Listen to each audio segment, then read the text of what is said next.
దీపము దేని సాదృశ్యం అంటే నీతి క్రియలు. చెప్పండి, దేని సాదృశ్యం? మీ వెలుగు మీ సత్క్రియల చేత మీ పరలోక తండ్రి మహిమపరచబడతాడు. మనం జీవించే నీతి జీవితం, యథార్థ జీవితం,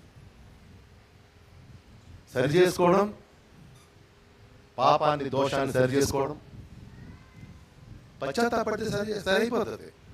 నువ్వు కనుక పశ్చాత్తాపడి ప్రభు నన్ను క్షమించి నేను చేయను ప్రభు అంటే సరైపోతుంది. కానీ పశ్చాత్తాపానికి లోను కాకుండా ఉంటే గర్వం, అది గర్వం.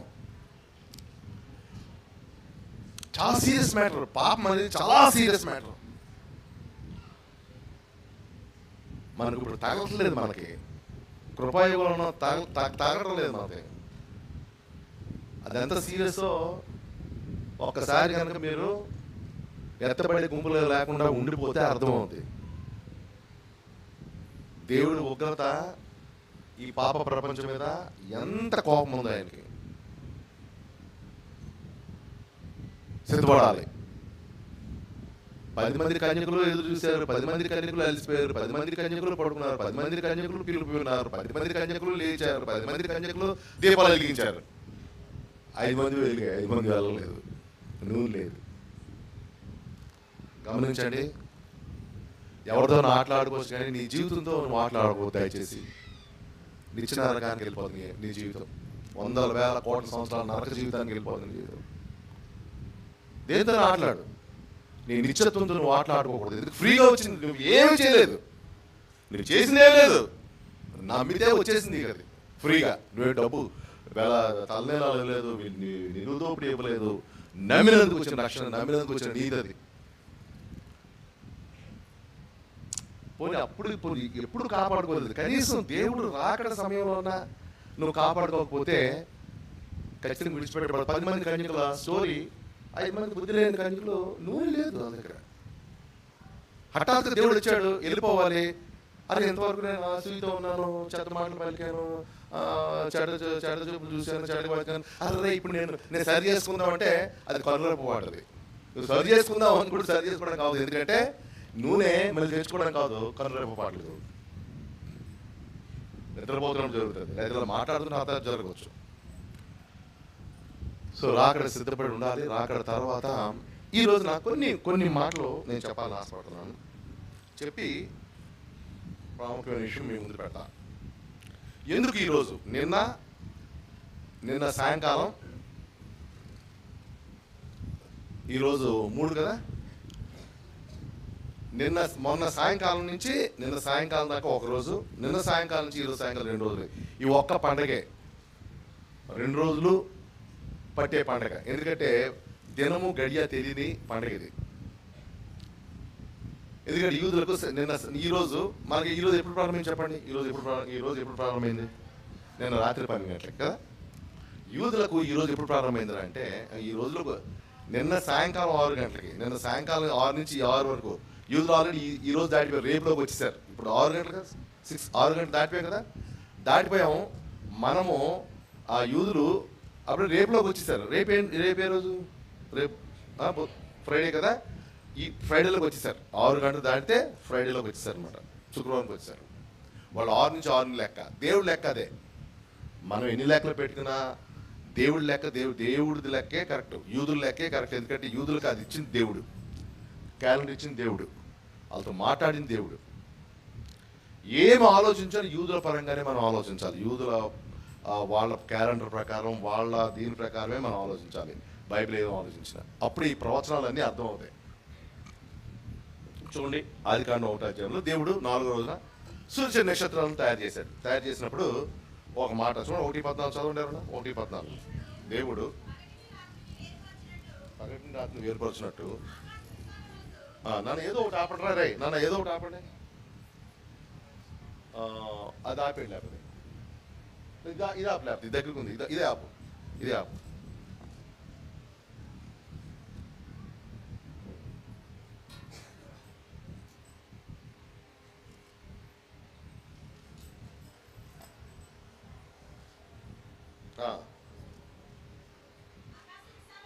ఆకాశ విశాలమందు జ్యోతులు కలుగాకనియు అవి ఆ ఆ ఆ ఆ చూడండి ఇక్కడ ఈరోజు ఎందుకు ఇంత ప్రాముఖ్యమైన దినం అంటే నిన్న ఈరోజు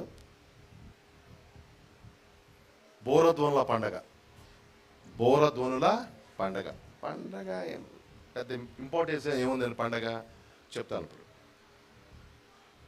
పగటిని రాత్రిని వేరుపరిచినట్లు ఆకాశమందు జ్యోతులు కలుగాకనియు. ఆకాశమందు జ్యోతులు ఏం కనపడతాయి చెప్పండి మీకు? ఆకాశంలో ఏ అబ్జర్వ్ చిన్నప్పుడు చూశారు? ఆకాశంలో మీకు ఏం కనపడుతుంది? స్టార్స్ అంటే నక్షత్రాలు. మరి స్టార్స్ నక్షత్రాలు కాదు, స్టార్స్ అన్నా నక్షత్రాలన్నా ఒకటే.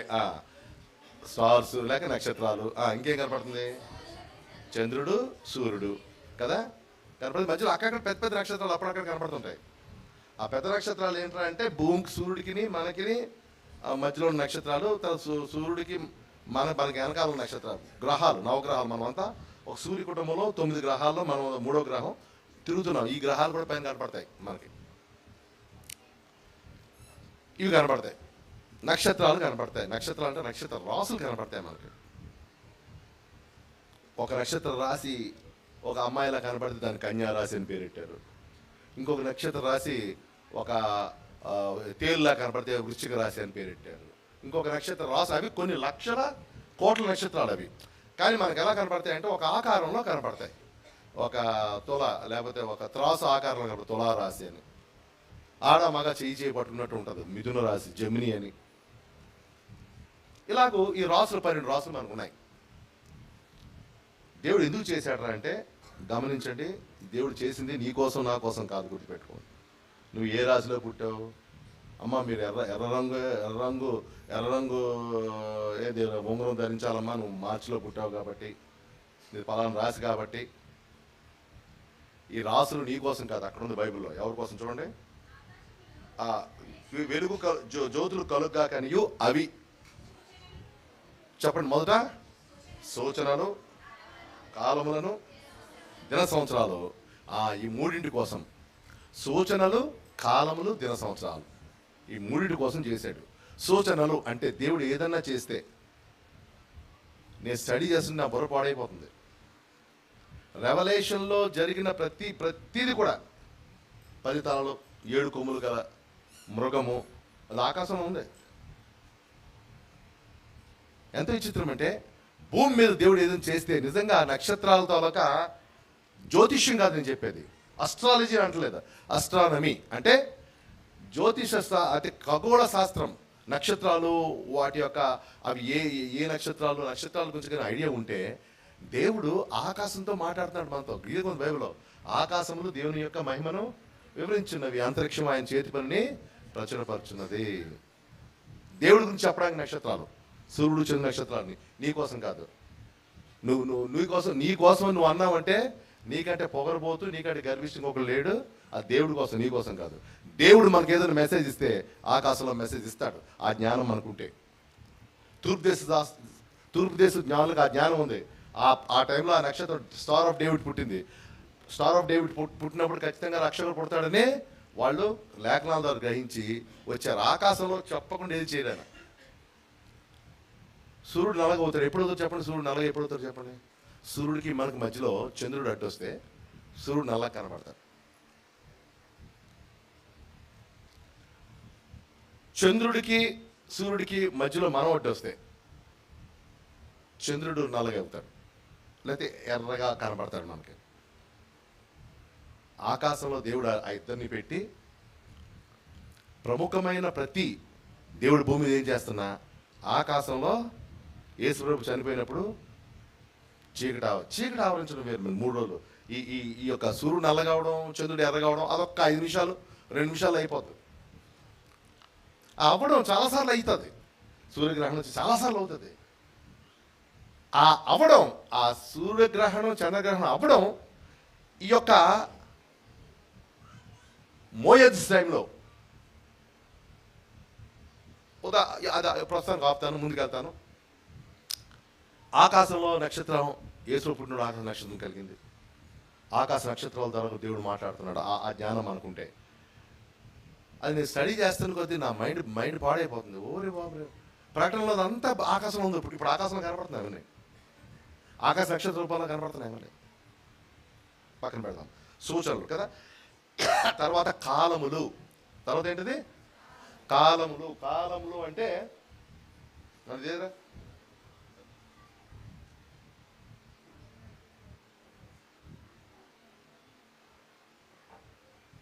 కాలాలంటే వేసవికాలం శీతాకాలం కాదు. మన తెలుగులో ట్రాన్స్లేట్ చేయబడింది. ఒరిజినల్ బైబిల్ హీబ్రూలో ఉంటుంది. హీబ్రూలో దాని అర్థం ఏంటంటే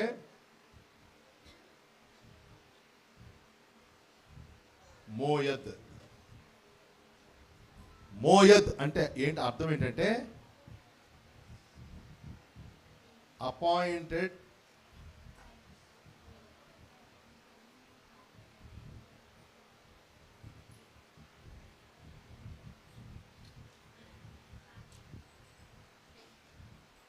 మోయద్ అంటే అపాయింటెడ్ టైమ్స్. అంటే దేవుడు భూమి మీద ప్రజలకి కొన్ని అపాయింట్మెంట్ ఇస్తున్నాడు. అపాయింట్మెంట్ ఇచ్చినప్పుడు కాలం అంటే ఏదో యాసకాల శీతాకాలం కాదు. అపాయింటెడ్ టైమ్స్ అంటే దేవుడు మనుషులను కలుసుకోవడానికి, సపోజ్ జగన్ నన్ను పిలిచాడు అనుకోండి, లేకపోతే ముఖ్యమంత్రి చంద్రబాబు నన్ను పిలిచాడు అనుకోండి, అపాయింట్మెంట్ ఇస్తాడా? ఉత్తరాలకు వచ్చామంటాడు. వచ్చే శ్యాంబాబు ఎప్పుడంటే ఎప్పుడు పర్లేదు, ఎప్పుడు వచ్చినా పర్లేదు అంటాడా? అపాయింట్మెంట్ ఉంటుందా?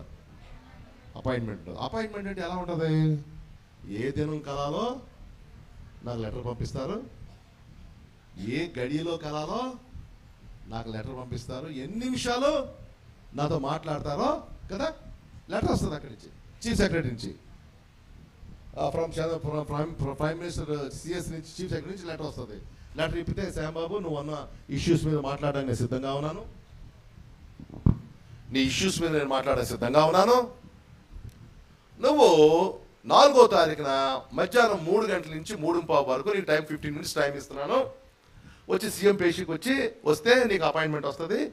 మధ్యాహ్నం పలానా 4వ తారీఖున మధ్యాహ్నం 3 నుంచి 3:15 అంటే కరెక్ట్గా వాళ్ళ టైం. ఎవడు ఈ భూమి మీద ఎవడు అపాయింట్మెంట్ ఇచ్చినా ఏ నెల చెప్తారు, ఏ టైమో చెప్తారు, ఎన్ని నిమిషాలు నాతో మాట్లాడతారో చెప్తారు. ఏమన్నా ప్రైమ్ మినిస్టర్ నాకు ఇచ్చిన అపాయింట్మెంట్ ఇచ్చిన ప్రైమ్ మినిస్టర్ కూడా అంతే. శ్యాంబాబు పలానా డిసెంబర్ 5వ తారీఖున 4:30 నుంచి 4:05 గంటల హాఫ్ అన్ అవర్ నీ టైం ఇవ్వబడుతుంది ప్రధానమంత్రి గారిని కలుసుకోవడానికి అని. ఇంకా ఏమైనా స్పెసిఫికేషన్ చెప్తారు. లోపలికి వచ్చినప్పుడు ఎలక్ట్రానిక్ వస్తువులు ఏమి నువ్వు తీసుకురాకూడదు, లోపలికి వచ్చినప్పుడు గన్స్ లాంటివి ఏమి తీసుకురాకూడదు చెప్తారు. వీళ్ళు డ్రెస్ కోడ్ కూడా చెప్తారు. డ్రెస్ కోడ్ కూడా ఇష్టానుసారం డ్రెస్ వేసుకోవడానికి లేదు. నువ్వు ఒక ఫార్మల్ డ్రెస్, ఒక ప్యాంటు షర్టు, ఒక్కోసారి షార్ట్లు వేసుకొని ఇక్కడ దాకా బనిన్ దాకా జబ్బల దాకా బనిన్ వేసుకొని అలా డ్రెస్ కోడ్ కూడా చెప్తారు.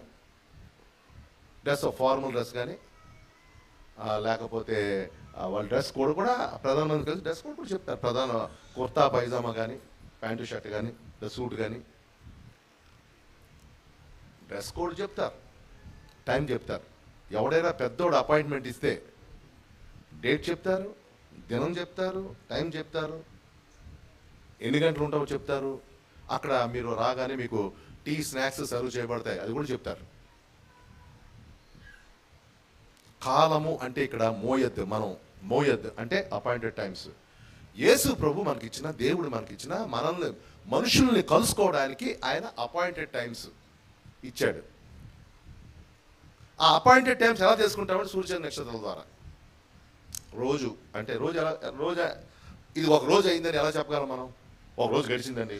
ఒకప్పుడు వాచ్ లేదు, వాచ్ చూసుకుని అలా 6 అయిపోయింది అలా కాదు. ఒకప్పుడు వాచ్లు లేవు, ఒక రోజు అయిందని ఎలా తెలుస్తుంది? రోజు దేని మీద ఆధారపడి ఉంటుంది? సూర్యుడి మీద కదా. సూర్యుడు ఉదయించి సూర్యుడు అస్తమిస్తాడు, మళ్ళీ సూర్యుడు ఉదయించి ఒక రోజు సూర్యుడి మీద ఆధారపడి ఉంటుంది. నెల అయిపోయిందన్నా, ఫస్ట్ జీతం వచ్చిందన్నా, జీతం ఇయ్యని అంటారు. నెల అయిపోయిందంటే నెలకు 30 రోజులు అని నేను 40 రోజులు పెడతాను నెల. మా ఆఫీసులో నెల అంటే 45 రోజులు అంటే చాలదు, నెల అంటే 30 రోజులే. ఎందువల్ల? ఎలా వచ్చిందో ఆ 30 రోజులు ఎలా వచ్చింది? చంద్రుడు ఆధారంగా. చంద్రుడు పున్నమ నుంచి అమావాస్యగా మారి మాయమైపోయి మళ్ళీ క్రిసెంట్గా మళ్ళీ చంద్రుడు అలా పెరిగి పెద్దవడానికి 30 రోజులు పడుతుంది. నెల. సంవత్సరం ఎలా వచ్చింది? సంవత్సరం ఎలా వచ్చింది? లెక్క నక్షత్రాలు బట్టి సంవత్సరాలు వచ్చింది. నక్షత్రాలు బట్టి. సంవత్సరానికి 360 రోజులు ఎందుకు ఉండాలి? 450 రోజులు ఎందుకు ఉండకూడదు? కాబట్టి ప్రశ్న రాలేదా? నాకు వచ్చేవి అలాంటి ప్రశ్నలు. సంవత్సరం 360 ఏంటి? నేను 390 అంటాను, నా ఇష్టం. 390 అంటాను, 300. కానీ ప్రపంచం అంతా అప్పటికి ఒకరికొకరు కనెక్షన్ లేదు, ఒకరికొకరికి ఈమెయిల్ లేవు, ఇంటర్నెట్ లేవు. ఏ ఏ ఏ దేశంలో చూసినా, పురాతన కాలంలో చూసినా సంవత్సరానికి 300 అక్కడ, సంవత్సరం 300. కరెక్ట్గా లెక్క ఎలాగొచ్చింది అంటే నక్షత్రాలు. మనం ఒక డైరెక్షన్లో కనుక రాత్రిపూట ఏదైనా ఒక ఐరన్తో ఇలా కట్టుకొని ఒక డైరెక్షన్ ఉండిపోతుంది కదా. రాత్రి అయితే కన్యారాశి కనబడింది అనుకోండి, ఉంటాయి కన్యారాశి, సింహరాశి, తులారాశి, అలా ఈ రాశులన్నీ ఇలాగా మనకు ఆకాశంలో కనబడతాయి. ఒక డైరెక్షన్లో మనం కన్యారాశి పెట్టుకున్నాం అనుకోండి, జనవరి అయ్యేసరికి నెమ్మదిగా కన్యారాశి పక్కన తులారాశి వస్తుంది. ఉంటాయి ఆకాశంలో అన్ని నక్షత్రాలు ఉంటాయి.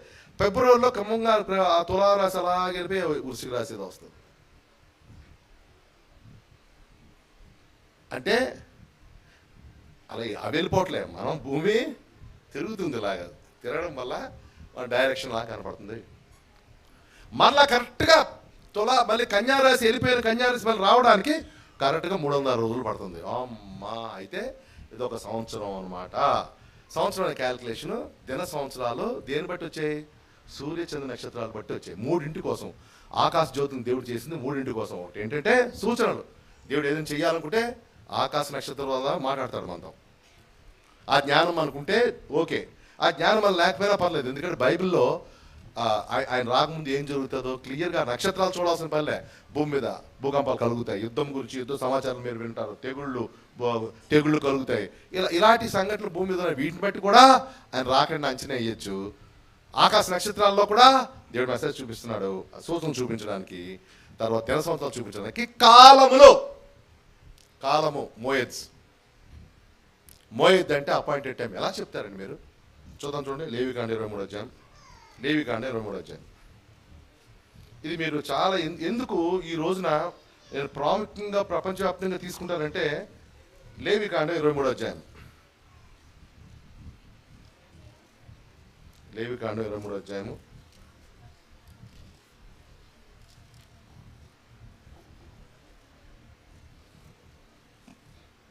1-2 వచనాలు ఎవరిని చదవండి దయచేసి.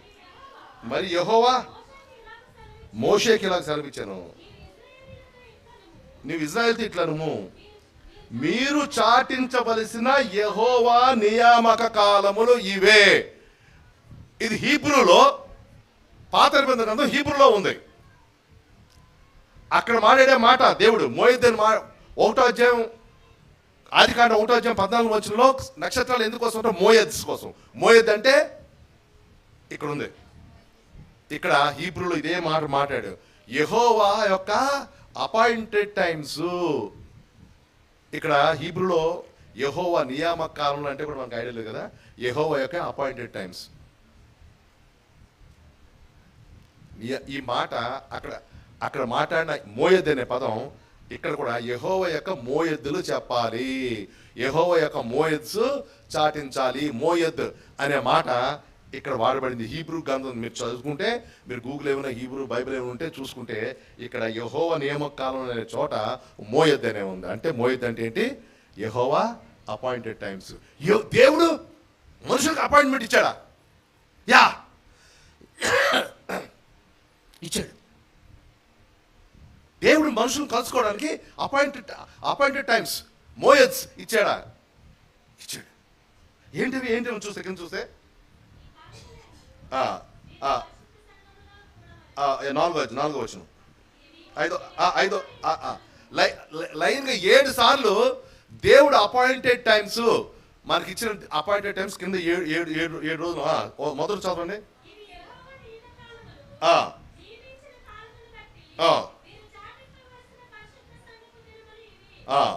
మొదటి నెల 14వ దినమున సాయంకాలమందు యెహోవాకు పస్కా పండగ జరుగును. ఈ నెల 15వ దినమున యెహోవాకు పొంగని రొట్టెల పండగ జరుగును. 7 దినములు మీరు పొంగని వాటినే తినవలెను. ఇక్కడ ఒక కండిషన్ పెట్టాడు, పస్కా పండగ. ఇదేంటిది యెహోవా నియామకాలంలో పస్కా పండుగ, తర్వాత లేవి కాండం, తర్వాత సంఖ్యాకాండం, ఆ మిగతా చోట్ల ఆ పస్కా పండుగ ఎలా చేయాలో కూడా చెప్పాడు. యెహోవా కలుసుకోవడం ఏంటి, పస్కా దాన్ని పస్కా రోజున ఏంటి, గొర్రెపిల్లని తీసుకురావాలి. ఒక 4 రోజులు దీని గురించి ఇంకా వివరణ తర్వాత ఉంది. తర్వాత మీరు సంఖ్యాకాండం అక్కడెక్కడ చూస్తే దీని గురించి వివరణ ఉంది. గొర్రెపిల్లని మొదటి నెల 14వ తారీఖున గొర్రెపిల్లని బలి ఇవ్వాలి. దానికి ముందు 10వ రోజున తీసుకురావాలి. గొర్రెపిల్లని ఇంట్లో పెట్టుకోవాలి. సొంత కొడుకు చూసినట్టుగా, సొంత ఇంట్లో బిడ్డను చూసినట్టుగా దాన్ని గోరుముద్దలు తినిపించాలి. ఈ 4 రోజులు దానికి ఏమైనా రోగం ఉందేమో పరీక్షించాలి. 14వ తారీఖు ఉదయం బలిపీఠమునకు ఆ బలి పశువులను కట్టాలి. మధ్యాహ్నం 3 గంటలకి దాన్ని బలివ్వాలి. యెహోవా కలుసుకోవడం అంటున్నారు, పక్క గొర్రె పిల్లలు తీసుకెళ్ళి బలి పెట్టడం, దానికి సంబంధం. యెహోవా అపాయింటెడ్ టైమ్స్ అంటే ఎలా ఉండాలి, మొదటి నెల 14వ తారీఖున నేను వస్తాను, మీతో మాట్లాడతాను అని చెప్పకుండా పేరేమో యెహోవా అపాయింటెడ్ టైం. అంటే మనకి మానవాళ్ళని కలుసుకోవడానికి దేవుడు ఇచ్చిన అపాయింటెడ్ టైము మొదటి నెల 14వ రోజు అని చెప్పి మీరు ఏం చెయ్యాలంటే గొర్రె పిల్లని తీసుకురావాలి, దాన్ని బలి ఇవ్వాలి. 1000 సంవత్సరాలు చేశారు. వాళ్ళకి అర్థం కావట్లే. యెహోవా అపాయింటెడ్ టైం, యెహోవా వచ్చి మమ్మల్ని మాతో కలుసుకొని మాట్లాడాలి కదా, ఇదే గొర్రె పిల్లని తీసుకురావడం ఏంటి, వాళ్ళకి అర్థం కాలే. టైం వచ్చింది.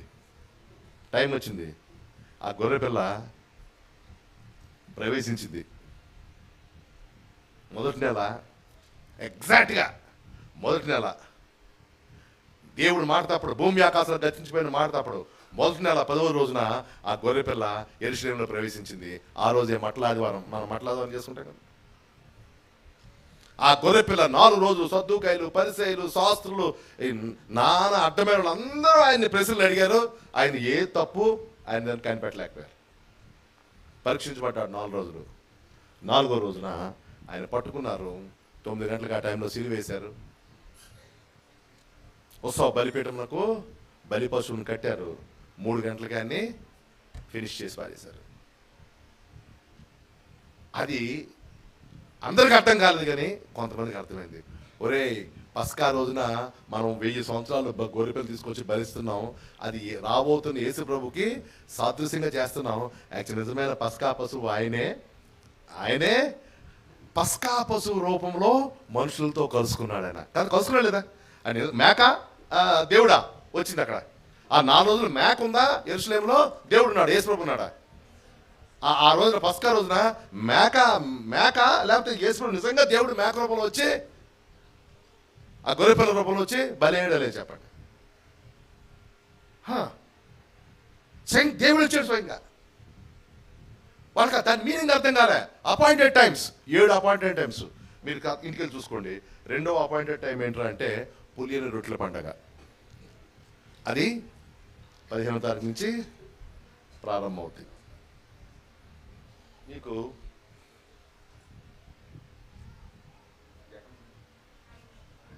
డబ్బులు కింద ఉందా? రైట్.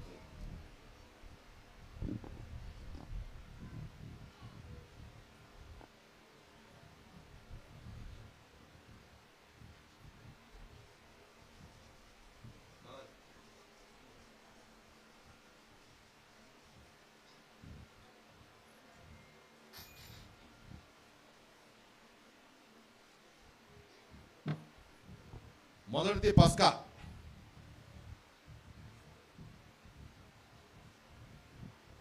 ఇది మనుషులను దేవుడు పస్కా రూపంలో కలుసుకున్నాడు. పస్కా రోజున ఏం చెయ్యాలో దేవుడు చెప్పాడు. 100 సంవత్సరాలు చేసుకుంటూ వచ్చారు యూదులు. నాకు కొంచెం పెంచడం కాదు, ఇది కొంచెం 1000 సంవత్సరాలు యూదులు 1000 సంవత్సరాలు యూదులు పస్కా అంటున్నాడు, దేవుడు కలుసుకోవడం అంటున్నాడు, గొర్రెపిల్లని తీయడం, బలివ్వడం ఏంటి, వాళ్ళకి అర్థం కాలే. ఏ రూపంలో దేవుడు వచ్చి వాళ్ళని కలుసుకోబోతున్నాడో దాన్ని వాళ్ళతో ట్రైనింగ్ చేయించాడు, వాళ్ళతో ప్రాక్టీస్ చేయించాడు 1000 సంవత్సరాలు. ఎగ్జాక్ట్గా అలాగే యేసు ప్రభు వచ్చి పస్కా రోజున మనకు అపాయింట్మెంట్ ఇచ్చాడు. తర్వాత పులియని రొట్టెల పండగ. చూడండి, దేవుడు ఎవరికి భయపడ్డావు, పలానా నెలలో పలానా టైంలో నేను వస్తాను, మిమ్మల్ని కలుసుకుంటాను అంటే ఆయన కలుసుకుంటాడు. ఎవరికి భయపడ్డు, ఆయన మాట అక్షరమైన పులైనా గతించదు. తర్వాత పులియని రొట్టెల పండగ. పులియని రొట్టె పండగ. పులియని రొట్టె ఏంటంటే బన్ను, మీరు బన్స్ కొంటారు కదా, ఓవెన్లో పెట్టగానే అలా ఉబ్బిపోద్ది. ఎందువల్ల చెప్పండి? ఈస్ట్ కలుపుతారు, పులిపిండి కలపడం వల్ల.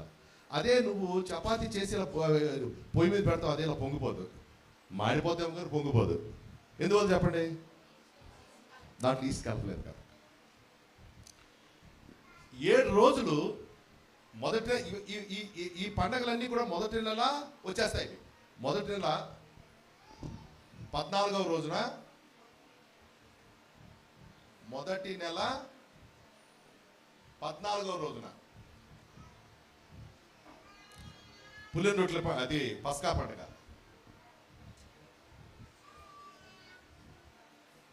15 నుంచి 15, 16, 17, 18, 19, 20, 21 వరకు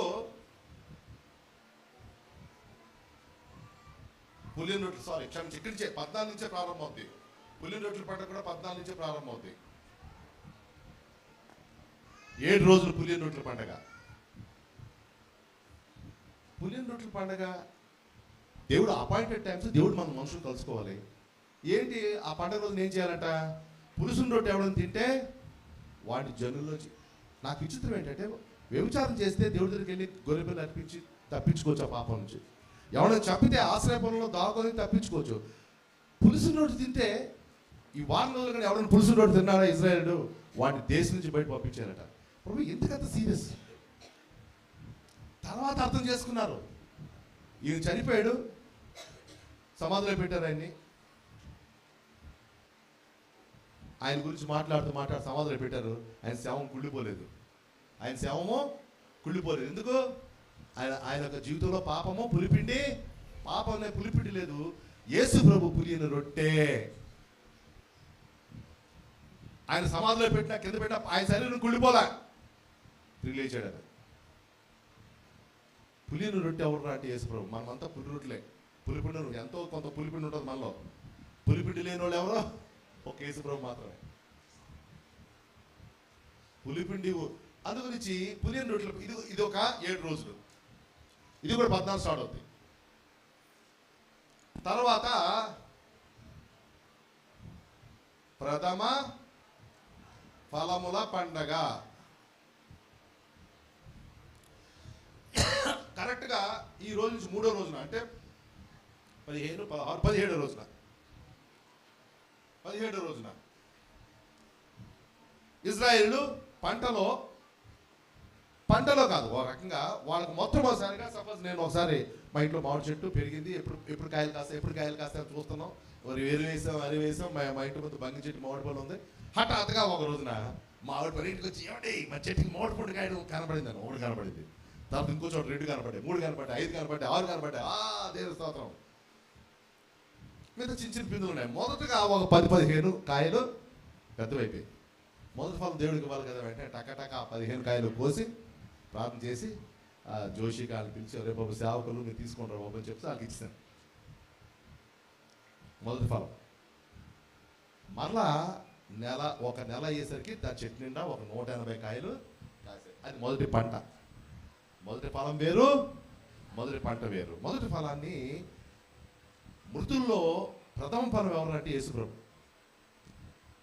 ఆ రోజున ప్రథమ ఫలం తీసుకొచ్చి యాజకుడికి ఇస్తే, యాజకుడు ఆ ప్రథమ ఫలం పట్టుకెళ్ళి ఎక్కడ మన అతి పరిశుద్ధ స్థలంలో పట్టుకెళ్ళి అక్కడ దేవుడు చూపిస్తాడు దాన్ని. అపాయింటెడ్ టైం అంటే దేవుడు మనం కలుసుకోవాలి. కానీ కలుసుకున్న రోజు ఏం చెయ్యాలట? 1000 సంవత్సరాలు మొదటి పంట తీసుకెళ్ళి దేవుడి ముందు కనపరచాలంట. దేవుడు మనం కలుసుకోవడం అంటే ఎలా ఉండాలి? నేను ఆ రోజు నా కొండ మీద దిగుతాను, ఆ రోజు మీరు ఉపవాసం ఉండండి, నా కోసం కనిపెట్టండి, అలా అగ్గిలో దిగుతాను, మీతో మాట్లాడతాను అని అనాలి. అనకుండా ఆ రోజున మొదటి ఫలం తీసుకొచ్చి ప్రధాన యాజకుడి ముందు పెట్టాలి. 3వ రోజున ఆయన లేస్తాడు. లేచిన తర్వాత అక్కడ ఎవరు మగ్ధలేని మరి ఉంటుంది. అమ్మ నన్ను ముట్టుకోవద్దు, నేను ఫస్ట్ తండ్రి దగ్గరికి వెళ్ళి మొదటి ఫలముగా కనపరుచుకోవాలి. ఆ మొదటి ఫలం ఎవరు? యేసు ప్రభు. మొదటి ఫలం రూపంలో మనకు అపాయింట్మెంట్ కనబడ్డా లేదా? మనుషులు కనబడ్డా లేదా? లేచి మనుషులు కనబడ్డా లేదా? కనబడ్డాడు. మధ్యలో నేను వెళ్ళి రావాలి, నన్ను ముట్టుకోవద్దన్నాడు. వెళ్ళొచ్చాడు. వెళ్ళొచ్చిన తర్వాత ఆ శిష్యులు కనబడ్డాడు. తోమాలేడు ఆ టైంలో. శిష్యులు వేసుకొని చూసాడు. ఆయన కన్నాల చేతి పడిన కన్నాల్లో చేయదు కానీ నమ్మన్నాడు. తర్వాత తోమా ఉన్నప్పుడు యేసు ప్రత్యక్షమయ్యాడు. తోమా పరీక్షించుకున్నాడు. చేయబెట్టు, కన్నులో చేయబెట్టు, పరీక్షించుకో. అప్పుడేమో ముట్టుకోవద్దన్నాడు, ఇప్పుడు ముట్టుకోమంటున్నాడు. అంటే ఏం జరిగిందనమాట? ఆయన పని ప్రథమ ఫలముగా మృతుల్లోంచి లేచి దేవుడి దగ్గరికి వెళ్ళి ప్రజెంట్ చేసుకుని, ఎస్ సార్ కుమారుడా, ఎస్ తండ్రి చేశాను, మొత్తం పని అంతా పూర్తి చేసుకున్నాను, శభాష్ తండ్రి, మరి కిందకి వెళ్తాను, బాయ్ బాయ్. కిందకి వచ్చాడు. మళ్ళీ 40 రోజులు మనుషులతో ఉన్నాడు. ప్రథమ ఫలము యేసు ప్రభువే. పులిన రొట్టె యేసు ప్రభువే. కరెక్ట్గా 1000 సంవత్సరాలుగా మొదటి నెల 14వ తారీఖున గొర్రెపిల్లగా బలయ్యాడు. మొదటి నెలగా 17వ తారీఖున మొదటి ఫలముల పండగ. ఆ మొదటి ఫలము యేసు ప్రభు. ప్రథమ ఫలము యేసు ప్రభు. కరెక్ట్గా 1వ నెల 17వ తారీఖున నిజంగా అలా మనుషుల్ని విజిట్ చేశాడు. ప్రథమ ఫలముల పండగ. ఇవేంట్రా అంటే పేర్లు అలాగ ఉన్నాయని వాటి పేరు పస్కా. అందరూ చెప్పాలి, పస్కా అపాయింటెడ్ టైం. చెప్పండి, పస్కా అపాయింట్మెంట్, పులిన రొట్టెల అపాయింట్మెంట్. ఇంక మూడో ఏంటి? ప్రథమ ఫలముల అపాయింట్మెంట్. అపాయింట్మెంట్ ఎవరికి? మనుషులకు. దేవుడు మనుషులకు చూపించుకునే టైం అనమాట. తర్వాత టైం ఏంట్రా అంటే పెంతెకోస్తు. 4వది ఏంటి చెప్పండి? పెంతెకోస్తు. వారముల పండగ అంటారు. ఇంకో మాట కూడా వచ్చింది, దీన్ని వారముల పండగ, దీన్ని వారముల ఫీస్ట్ ఆఫ్ వీక్స్ అంటారు. వారముల పండగ, వారముల పండగ. ఇది ఒక రకంగా మొదటి ఫలము కాదు, మొదటి పంట పండగ అనొచ్చు. మనం ఏమనొచ్చు దీన్ని? మొదటి పంట, మొదటి ఫలము, మొదటి 15 కాయలు కాసే తీస్తాను. ఆ పెద్ద కాయలు కాసాక చిన్న చిన్న కాయలు అక్కడక్కడ చిన్న పెద్ద కాయలు అలా ఉన్నాయి. నెల అయ్యేసరికి 180 కాయలు ఫుల్గా పండిపోయి ఉంది. అదేంటిది? పంట. మరి దాంట్లో దేవుడు తీసుకురావాలి కదా. విచిత్రం ఏంటంటే ఈ దేవుడికి అర్పించినప్పుడు ఇక్కడ ఇక్కడ ఇక్కడ ఈ 3 చోట్ల పులిన రొట్టె అర్పించాలి దేవుడికి. కానీ పెంతెకోస్తు రోజున ప్రధాన యాజకుడు పులిసిన రొట్టె ఒకటి, పులిన రొట్టె ఒకటి 2 దేవుడికి అర్పిస్తాడు. పెంతెకోస్తు రోజు ఏం జరిగింది? మళ్ళా దేవుడు మనుషుల్ని పరిశుద్ధాత్మ రూపంలో కలుసుకున్నాడు. జరిగిందా లేదా? పెంతెకోస్తు రోజున వచ్చాడా లేదా కిందకి? పెంతెకోస్తు రోజున మేడగదిలో అందరినీ మనుషుల్ని దేవుడు కలుసుకున్నాడు. అందరినీ కలుసుకున్నాడు. సారీ నాన్న, సౌండ్ ఎక్కువ ఉంటుందేమో, భయపడుతుందా? సౌండ్ భయపడుతుందా? కొంచెం సౌండ్ సిస్టమ్ దూరం పెట్టారు పాపని. ఈ రోజున పరిశుద్ధాత్మ దేవుడు కిందకి దిగడం వల్ల సంఘం ప్రారంభమైంది. ఇప్పుడు అసలైన పాయింట్కి వస్తున్నాను. ఇప్పుడు చాలా సీరియస్ పాయింట్కి వస్తున్నాను. దేవుడు అపాయింట్మెంట్ అన్నాడు. దేవుడు ఏ నెల ఏ రోజు చెప్పి ఆ రోజున ఆయనకే భయం లేదు. పస్కా పండుగ 14వ తారీఖున వచ్చాడు, బలయ్యాడు, పులిన రొట్టెగా సమాధిలో ఉన్నాడు 3 రోజులు. ఆయన పులిపిడి లేని వ్యక్తిగా ప్రథమ ఫలముగా 17వ తారీఖున మొదటి నెల 17వ రోజున ఒక్క వారంలోనే ఈ మూడు పండుగలు అయిపోతాయి. ఒకే వారంలో ఈ 3 పండుగలు అయిపోతాయి. తర్వాత 50 వారాల తర్వాత 50 వారాలకి పెంతెకోస్తు పండుగ అవుతుంది. తర్వాత ఇంకో 3 పండుగలు ఉన్నాయి, అవి ఇంకా జరగలే. పండగల అపాయింటెడ్ టైమ్స్ చెప్పండి అవి. అక్కడ మీరు చదివితే 23లో చదివితే 7 ఉన్నాయి.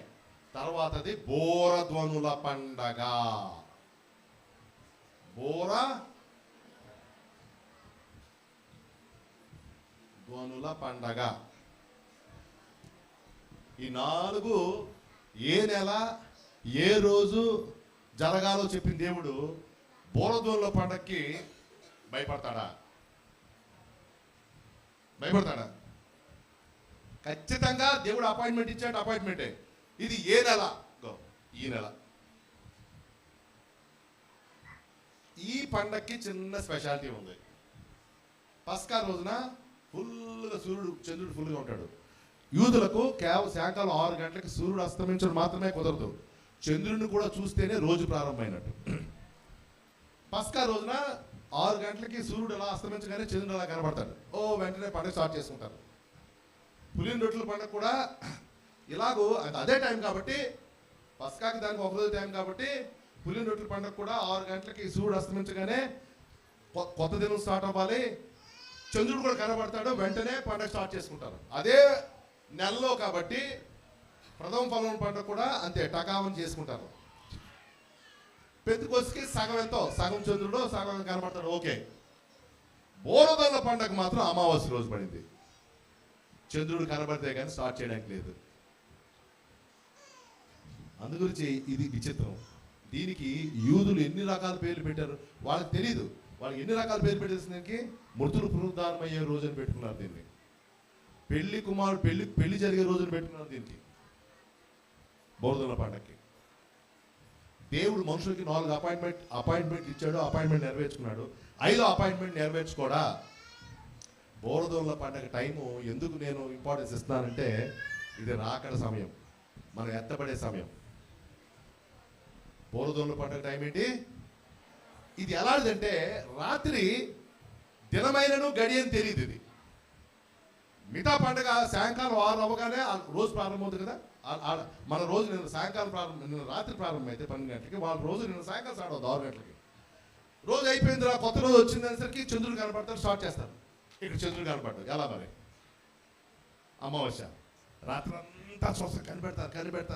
ఎర్లీ మార్నింగ్ చిన్న చంద్రుడు ఇలా కనపడగా బోర్లుతే పండుగ స్టార్ట్ అయిపోతుంది. ఒకసారి కనపడ్డారు, సూర్యుడు వచ్చేస్తాడు. సూర్యుడు వస్తే సూర్యుడు వెళ్ళి నక్షత్రం కనపడవు. వెయిట్ చేస్తారు. సాయంకాలం 6 అవుతాయి. మళ్ళీ 6 అవగానే ఆకాశం వైపు చూస్తుంటారు. అలాగా చంద్రుడు కనపడ్డాడు. 7 అవుతుంది, చంద్రుడు కనపడ్డాడు. 8 అవుతుంది, చంద్రుడు కనపడ్డాడు.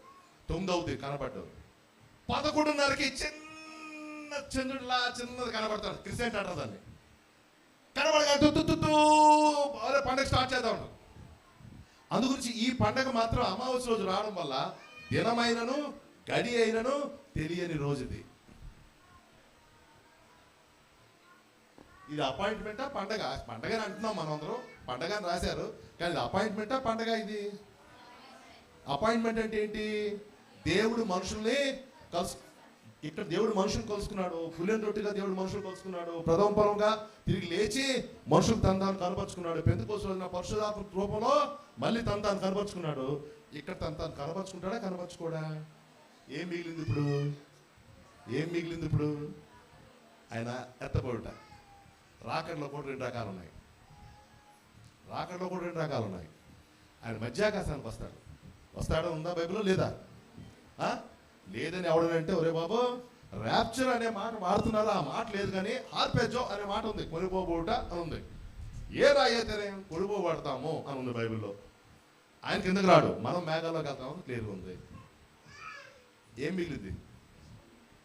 ఆయన అపాయింటెడ్ టైం, బోరదొల్ల పండుగ టైం. గుర్తుపెట్టుకోండి, బోరదొల్ల పండుగ టైం వస్తే నిన్ను సరి చేసుకో. ఆ టైం వచ్చినప్పుడు నువ్వు సరి చేసుకో, రెడీగా ఉండు. నేను టోటల్గా బిలీవ్ చేస్తాను, ఆ టైమే మన ఎత్తబడే టైం. ఈ బోరదొల్ల పండుగ టైంకి తర్వాత 6వది ప్రాయశ్చిత్తార్థ పండగ, డే ఆఫ్ అటోన్మెంట్, యోమ్ కిప్పూర్ అంటారు. ప్రాయశ్చిత్తార్థ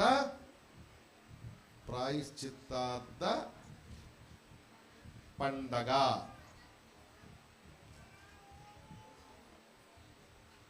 డే ఆఫ్ అటోన్మెంట్ అంటారు. దీనికి 10 రోజులు తేడా. ఇప్పుడు మనం 2వ తారీఖు స్టార్ట్ చేశాం కదా బోరదొల్ల పండుగ. కరెక్ట్ 10 రోజులకి దశమి నాడు, ఇదే టైంలో దసరా కూడా వస్తుంది. ఈ నెల దశమి నాడు అంటే 10వ రోజున ప్రపంచం అంతటి కొరకు 70 ఎద్దులు బలిస్తారు. మన గాబి కొట్టారండి. ఈ నెల దశమి నాడు ప్రాయశ్చిత్తార్థ పండగ. ఈ ప్రాయశ్చిత్తార్థ పండుగ రోజున మళ్ళీ బోర్లు ఊతారు రానున్న రాజు కోసం.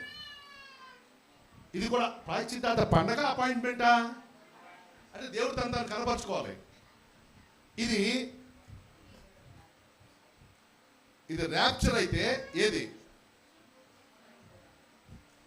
బోరదోళ్ళ పండుగ మరలా ప్రజలందరినీ ఆయన చూస్తాడు. ఆయన పైకి వెళ్తాం, కనుర పాటల పైకి వెళ్తాం. అందు గురించి ఈ రోజు చాలా ఇంపార్టెంట్. ప్రాయశ్చిత్తార్థ పండుగ అంటే ఏంటంటే 10 రోజుల తర్వాత ఇది ఎప్పుడు జరుగుతుందంటే 7 ఏళ్ళ శ్రమల కాలం అయిపోద్దా? 7 ఏళ్ల శ్రమల కాలము మనం ఎత్తపడిపోతాం. ఎత్తపడటం ఏ రోజున ఎత్తపడతాం, ఏ టైంలో ఎత్తపడతాం? బోరదోళ్ళ పండుగ టైం గుర్తుపెట్టుకోండి. అది ఏ సంవత్సరం నేను చెప్పలేను, ఏ దినమో, 2 రోజుల్లో ఏ దినమో ఏ గడియో మనం చెప్పలేము. ఎత్తపడటం అంటే ఏంటి? యేసు ప్రభుని అపాయింట్మెంట్, ఆయనతో కలుసుకుంటాం. బోరదోళ్ళ పండుగ అయితే ప్రాయశ్చిత్తార్థ పండుగ రోజు మళ్ళీ దేవుడు మనం కలుసుకుంటాడు. ఎలా కలుసుకుంటాడు అంటే ఏ సంవత్సరం జరుగుతుంది అంటే 7 ఏళ్ల పరిపాలన అయిపోయిన తర్వాత చివరిలో ఇప్పుడు ఇరాను ఇజ్రాయెల్ మీద ఇరాను లెబనాన్ అందరూ ఫైట్ చేసేస్తున్నారు. ఇరాన్ యుద్ధానికి వచ్చేస్తుంది. ఇరాన్ బాంబులు వేసింది. వీళ్ళు తిరిగి వాళ్ళు న్యూక్లియర్ ప్లాంట్ని కొడతారండి. ఇజ్రాయెల్ కొడతారు. కొడితే ఖచ్చితంగా రష్యా, టర్కీ రెడీగా ఉన్నాయి. ఈ 3 కలిసి ఇజ్రాయెల్ మీద యుద్ధంకి వస్తాయి. అది ఇక్కడ జరిగే యుద్ధం. దాని పేరు గోగు మాగోగు యుద్ధం అంటారు దీన్ని. అది బహుశా మనం చూస్తాం. మనము గోగు మాగోగు యుద్ధం. ఇక్కడ ఇస్రాయేల్ ప్రజలు తొక్క తీస్తారు. ఎవరివి? మీరు ఎలా చూస్తున్నాండి. రష్యా, టర్కీ, ఇరాను కలిసి ఇజ్రాయెల్ మీద యుద్ధానికి వస్తాయి. అది ఎహెజ్కేల్ 38-39లో ఉంది ఈ వార్త అంతా. అక్కడ ఇజ్రాయెల్ ప్రజలు గెలుస్తారు. ఇప్పుడు గెలుస్తారు. యాంటీ క్రైస్ట్ వస్తాడు. 7 సంవత్సరాలు పరిపాలిస్తాడు. వాడు వస్తాడు. వాడిని మనం చూస్తాం. వాడు మనల్ని మింగే లోపల ఎగిరిపోతాం పైకి. నాశన పాత్రగా పాప పురుషుడు బయలుపడితే కానీ ఆ దినము రాదు. మనం వాడిని చూస్తాం. కానీ వాడు ఇంకా బలం పుంజుకొని ప్రపంచమంతటిని అందరూ అధికారం ఇవ్వాలంటే వాడు ప్రపంచమంతా మెప్పించాలి. ముందే ఏదో పనులు చేస్తే ఆయన ఎవరు ముట్టుకుంటాడు? ఎవరు ఆయన రాజుగా ఒప్పుకోరు. చాలా మంచి పనులు చేసి అందరూ ఎస్టాబ్లిషింగ్ టైంలో మనం కూడా ఉంటాం. మనకు అర్థమైపోతుంది యాంటీ అని. ఎందుకంటే అది పిచ్చివన్నీ రూల్స్ అన్ని, దేవుడికి వ్యతిరేకమైన రూల్స్ అన్ని పెడుతుంటాడు. ప్రపంచం అంతా ఆధీనం కోసం మనం చూస్తాం. వాడు ఇజ్రాయెల్తో 7 సంవత్సరాలు నిబంధన చేసుకుంటాడు. మనకు అది సూచన. మనం ఎత్తబడిపోతాం 7 సంవత్సరాలు. చివరిలో ఇక్కడ ఇజ్రాయెల్ గెలుస్తారు. పాపం ఇక్కడ గెలవరు. ఎక్కడ? 7 సంవత్సరాల్లో ప్రపంచం అంతా ఏకమైపోతారు. ఇజ్రాయెల్ అంతా ఒక ఈస్ట్ గోదావరి దేశం. అది ఉదయం కారులో వెళ్తే సాయంకాలం వెనక్కి వచ్చేయచ్చు ఆ దేశంలో. ఇజ్రాయెల్ దేశం ఎందుకు ఇజ్రాయెల్ దేశం? ఈ ప్రవచనాలన్నిటికీ మూలం ఇజ్రాయెల్ దేశం. మాట్లాడతాం. ఇజ్రాయెల్ దేశం ప్రపంచం ఇప్పుడు కేవలం 4-5 రష్యా వస్తాయి, ఇజ్రాయెల్ ఈజీగా జయిస్తుంది. బైబిల్ ఉందన్నమాట. కానీ ఇక్కడ ఇజ్రాయెల్ ప్రజల్లో 2/3 మంది చచ్చిపోతారు. హిట్లర్ అనేవాడు 1938 నుంచి 45 7 సంవత్సరాలు యూదుల్ని 60 లక్షల యూదుల్ని చంపాడు.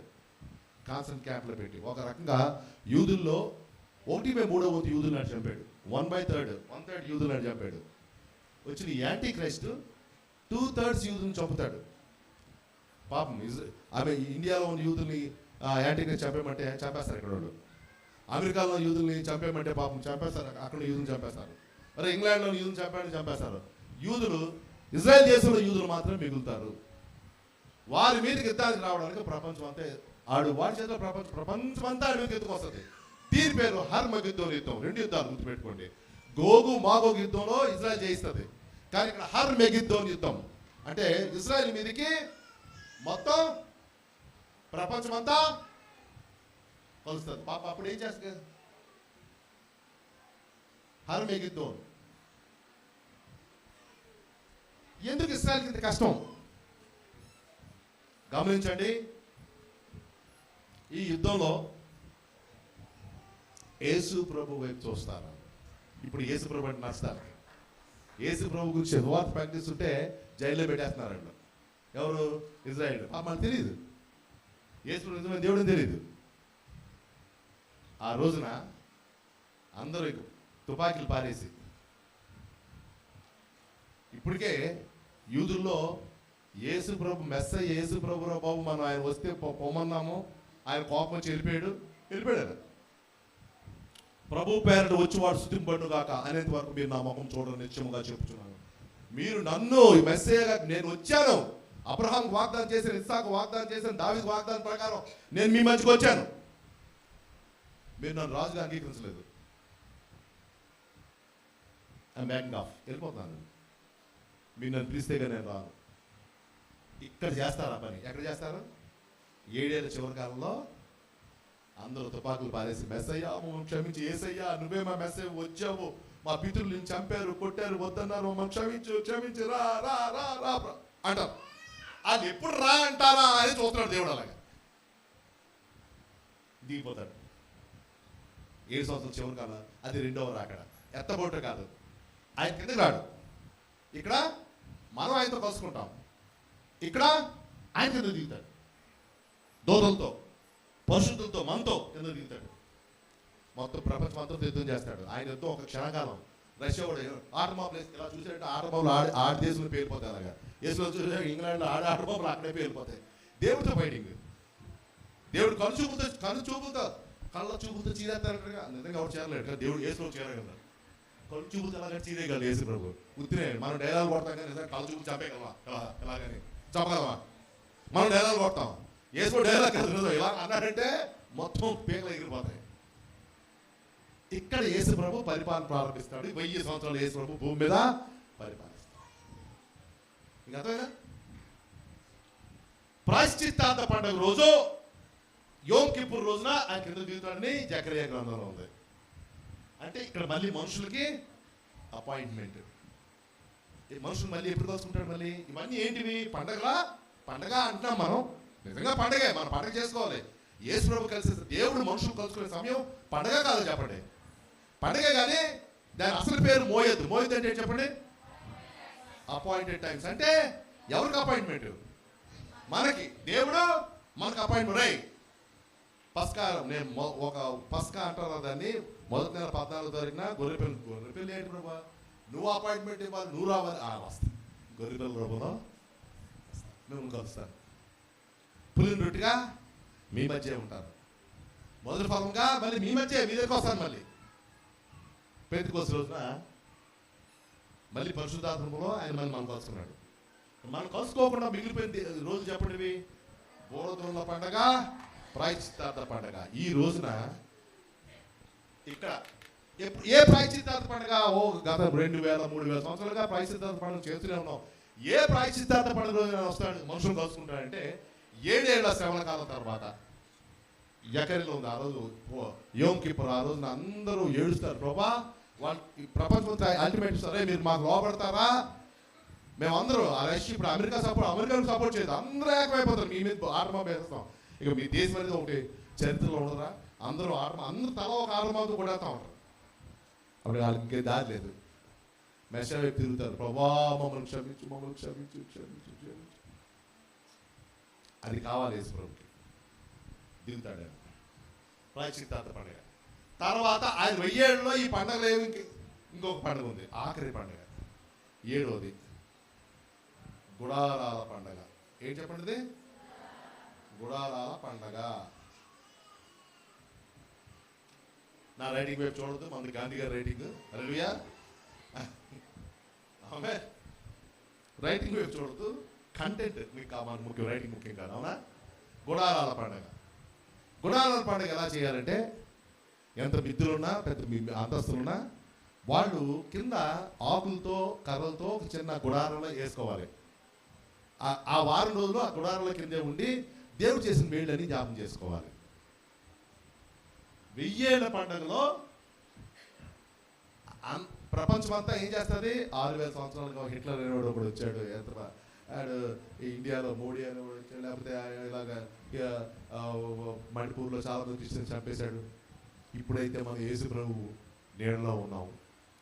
యేసు ప్రభు ఎన్ని మేలు చేశాడో సంఘాన్ని. అనేక సంఘం అనేక కష్టాలు కొనేది.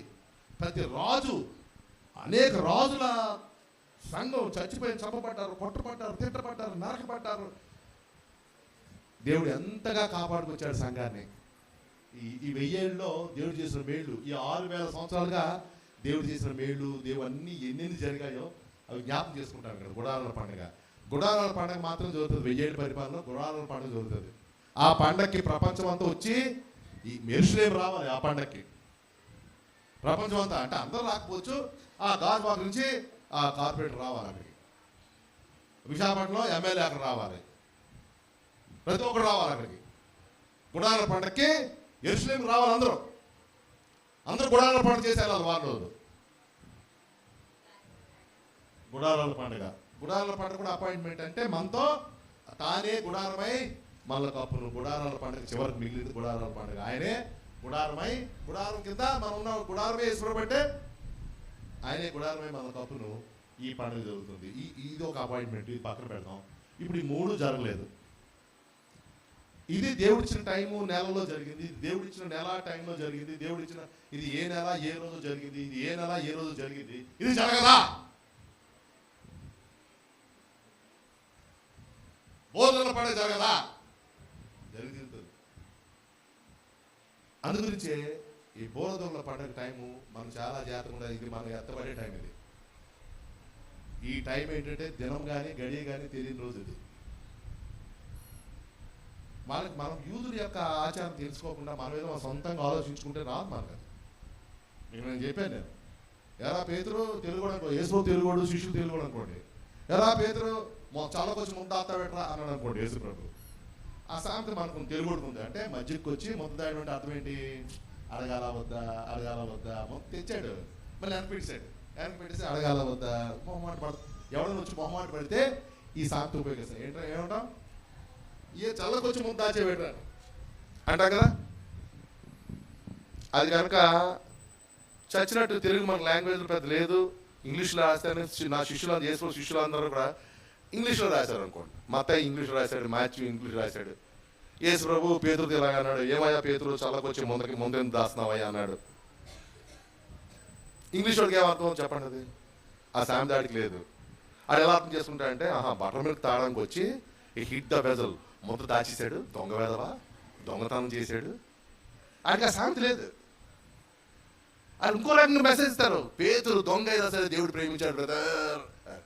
ఒరే పేతురు తెలుగుడు ఒరే తల పట్టుకుంటారు, రే చల్లకొచ్చి ముద్ద దాయమంటారు దాన్ని, అంటే మధ్యకి వచ్చి ముద్ద దాయండి. ఆ మొహమాట ఎందుకు పడతా అన్నారు యేసుప్రభు అధ్యాసం. పేతురు దొంగతనం చేసినాడు కాదు అర్థం ఎక్కడ. అలాగనా యూదుల తాలూకా కల్చర్, యూదుల తాలూకా ఈడియమ్స్ తెలియకుండా మనం చాలా ట్రాన్స్లేట్ చేస్తున్నాం. ఈ పండగ పేరు దినమైనను గడి అయినను తెలియని రోజు. యూదులకు అర్థమవుతుంది. ఒక 3 ఇద్దరు కూర్చున్నారు అనుకోండి, 3 అరే ఎప్పుడు వెళ్తారా పండగ అంటే పసకాకి వెళ్తారా అంటాడు ఒకడు అరే నేను గుడారాల పండుగ టైం వెళ్తా అంటాడు. నువ్వు ఎప్పుడు వెళ్తారా అంటే దినమైనను గడి అయినను తెలియని రోజు వెళ్తాను రా అంటాడు. అందరికి అర్థమవుతుంది, అంటే వీడు బోరదోళ్ళ పండుగ రోజు వెళ్తాడని. మీకు అర్థమైందా? అదే పక్కన ఒక ఎవడో అన్యుడు, అదేట్రా అది పసకాకి వెళ్తా అన్నాడు, నువ్వు గుడాల నువ్వేడి దినమైనను గడి అని తెలియని రోజు వెళ్తాను అంటే అని నవ్వుతారు వాళ్ళిద్దరు. మాకు అర్థమైంది లేరా అని చెప్పింది అంటారు. ఎందువల్ల? వాళ్ళ యొక్క సేయింగ్స్ వాళ్ళకి తెలుసు.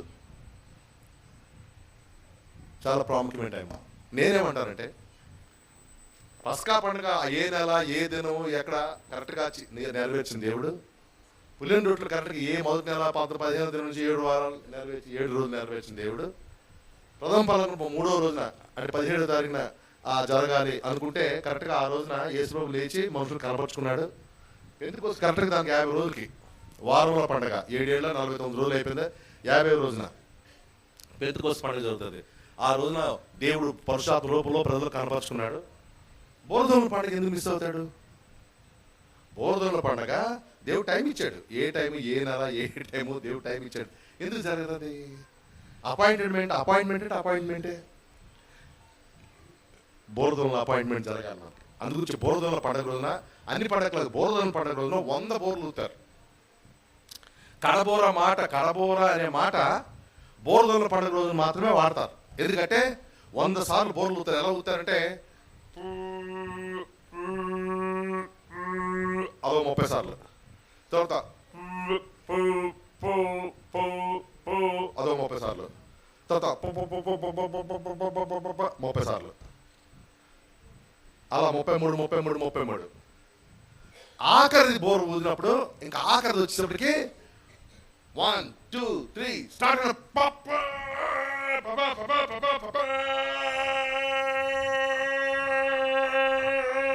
ఆఖరి బోర. యేసుప్రభు రాకడ ముందు కడబోర మోగినప్పుడు మాట ఉంటుంది. బోరదోల పండుగ సంబంధించిన మాట అది. హల్లెలూయా. ఈ రాత్రి మనం పడుకొని రాత్రి వెళ్ళిపోతామో నాకు తెలియదు.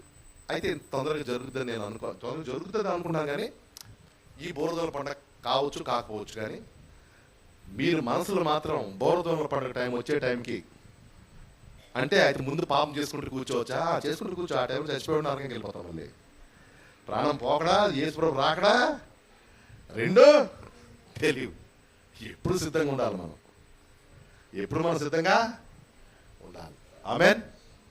బోరదోల పండుగ మన సిద్ధం, యేసుప్రభు కోసం సిద్ధపడే టైం ఇది అయిపోయింది కదా. నట్షల్లో ఏం జరగబోతుంది ఈ రోజు రాత్రి కనుక దేవుడు రాకడ వస్తే, మనం ఎత్తబడిపోతే సంతోషం, సంతోషం దుఃఖం. ఎంతమందికి ఎత్తపడకుండా ఉండాలో ఉందని ఎవరికి వద్దు. ఏం జరుగుతుందో చూద్దాం. ఆమేన్.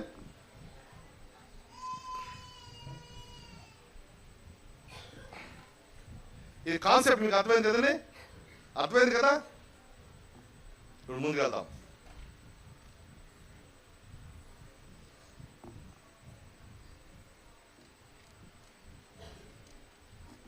ఓకే.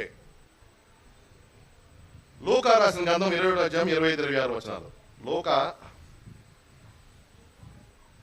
లూకా గ్రంథం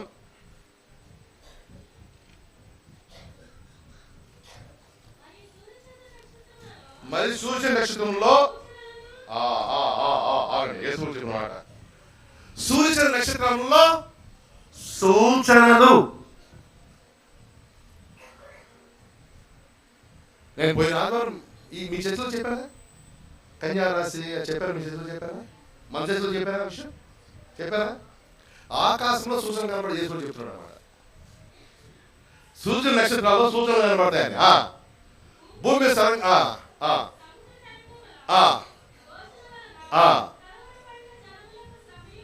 శ్రమయు కలుగును. ఓకే.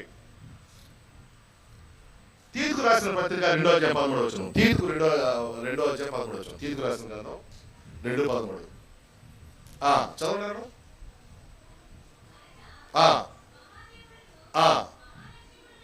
రక్షణేనా?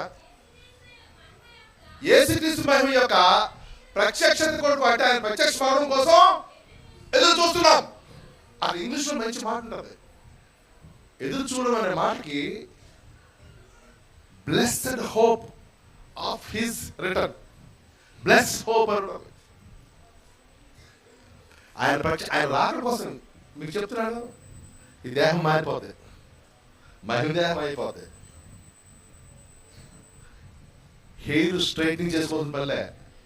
నీకు హెయిర్ ఎలా కావాలంటే అలా ఉంటుంది. నీకు నా హెయిర్ స్ట్రైట్ నవ్వుగా జమ్ములు అలా స్ట్రైట్ అయిపోతుంది. మళ్ళీ ఫేషియల్కి వెళ్ళేసి అది డబ్బులు ఇవ్వాల్సిన పనిలే. అంతకుముందు చిన్నప్పుడు అంతకుముందు కూర్చొని చాలా బాధపడిపోతున్నాడు. కొంచెం తెల్లగా ఉంటే ఎంత బాగుంది. నేను కొంచెం కలర్ తక్కువ ఉన్నాడు కదా, ఈ గౌరవం ఉంటుంది. కొంచెం తెల్లగా ఉంటే ఎంత బాగున్నాను. మన దేహం మహిమ దేహంగా మారుతుంది. మన మొక్కలో ఉన్న మహిమకు మన అందరి మహిమలు ఉంటాయి. మన అందరి మొక్కలు ఎవరి మొక్కలు చూసి మహిమ ఉంటుంది. పక్కన పెడతాం. దోతలు ఉంటారు, దోతలు లక్షల దోతలు. వాళ్ళు అదిరిపోతుంటారు. ఏమందోరా బాబు, ఏమందోరా బాబు, ఏమందోరా బాబు. మన దేహం మహిమ దేహంగా మన మహిమను ధరిస్తాం. మనం బాగుంటుంది బాబు. చెప్పండి, ఏంటి పాప ప్రపంచం ఈ గోళ? దేవుడి దగ్గరికి వెళ్ళిపోతాం. లాభం యేసు ప్రభు వస్తే మనకు లాభం. ఓకే, ముందుకెళ్దాం. మనం మాట్లాడుకున్నాం కదండి. ఇది ఎక్కడుందండి? రాకడ అనేది ఎక్కడుంది అంటే, రాకడ వేరు. రాకడ అంటే ఇక్కడ రాకడ, ఇక్కడ ఎత్తపడతాం. గుర్తుపెట్టుకోండి. యేసు ప్రభు మనం కలుసుకునే విధానంలో కూడా చాలా తేడా ఉంది. ఇక్కడైతే యేసు ప్రభుని మధ్యాకాశంలో కలుస్తాం. ఇక్కడ యేసు ప్రభుత్వ కిందకు వచ్చి మానవులందరూ యేసు ప్రభు చూస్తారు. మానవులందరూ ఛాన్స్ ఇస్తాడు. ఎవడు నా ప్రజల మీద యుద్ధానికి వస్తాడు రండి, నాతో ఎవడు యుద్ధం చేస్తాడు.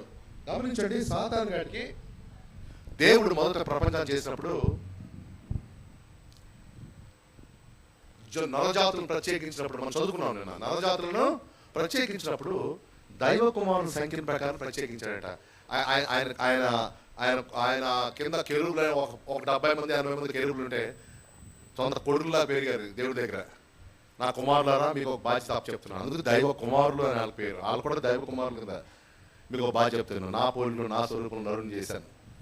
నరులు డెవలప్ అవుతారు, నరులు ఏ ప్రాంతానికి ఆ ప్రాంతానికి వచ్చేస్తారు. ఇండియాలో పెరిగే నరులు ఇండియా ఇస్తున్నాను, ఆఫ్రికాలో పెరిగే నరులు ఆఫ్రికా ఇస్తున్నాను, ఇంగ్లీష్ మాట్లాడుతూ పెరిగే జనాంగం వాళ్ళకి ఇంగ్లాండ్ ఇస్తున్నాను, ఇటలీ మాట్లాడుతూ పెరిగే జనాంగానికి ఇటలీ ఇస్తున్నాను, ఇలా దేశాలను ఇస్తున్నాను. ఈ దేశాల మీద ప్రజలు పెరిగినప్పుడు వాళ్ళకి తెలియదు మీరు నా సన్నిధిలో ఉన్నారు, మీరు బోల్డ్ అంతా నా సన్నిధిలో ఉన్నారు. వాళ్ళకి నా విధులు నేర్పించండి, నన్ను ఆరాధించడం నేర్పించండి. ప్రభా మంచి బాధ్యత చెప్పావు, నీ పోలిక నీ స్వరూపంలో ఉన్న దైవ స్వరూపులు ప్రభా నేర్పిస్తాం ప్రభా. అయితే దేవుడు వాళ్ళకి అధికారం, మీరు మనుషులుగా మారచ్చు, వాళ్ళతో కలిసి తిరగవచ్చు. మీరు ఒకవేళ మనుషులకి ఏదైనా కష్టం వస్తే, తుఫాన్ వస్తే ఆపవచ్చు. మీరు ఈ భూమి మీద మీకు అది ఆయా ఇండియా మీద ఒక ప్రిన్సిపాలిటీ పవర్కి ఇగో నీకు అధికారం ఇస్తున్నాం. అక్కడ పొరపాటున వాళ్ళు ఆ రోజుల్లో వరదలు వస్తే ఎలా తప్పించాలో వరదలు నా మీద ఆపేయచ్చు. అక్కడ నీళ్ళు లేకపోతే మీరు వర్షం సృష్టించవచ్చు. మీకు ఆ ప్రాంతం మీద మీకు అధికారం ఇస్తున్నాం. గమనించండి, యేసు ప్రభు వారు పడవ మీద వెళ్తున్నప్పుడు తుఫాన్ వచ్చింది. ఆ తుఫాన్ వచ్చింది దేవుడి వల్ల వచ్చిందా, సాతాను వల్ల వచ్చిందా? మామూలుగా వచ్చిందా, ప్రకృతి పరంగా వచ్చిందా? యేసు ప్రభు వెళ్తుంటే పడవ మునిగిపోయేంత తుఫాను. యేసు ప్రభు వెళ్ళిపోతుంటే యేసు ప్రభు ముంచేద్దామని తండ్రి ప్రయత్నం చేస్తాడా? ఒకరి తండ్రి చిత్తం అయితే చిత్తానికి వ్యతిరేకుడు వర్షమా ఆగు అంటాడా?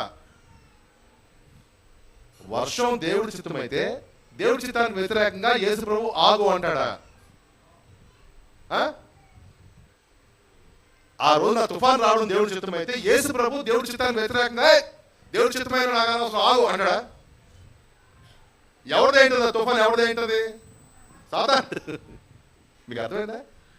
వాడు ప్రకృతి మీద అధికారం ఇచ్చింది దేవుడు, ఆడికి ఎవరిస్తాడు అధికారం?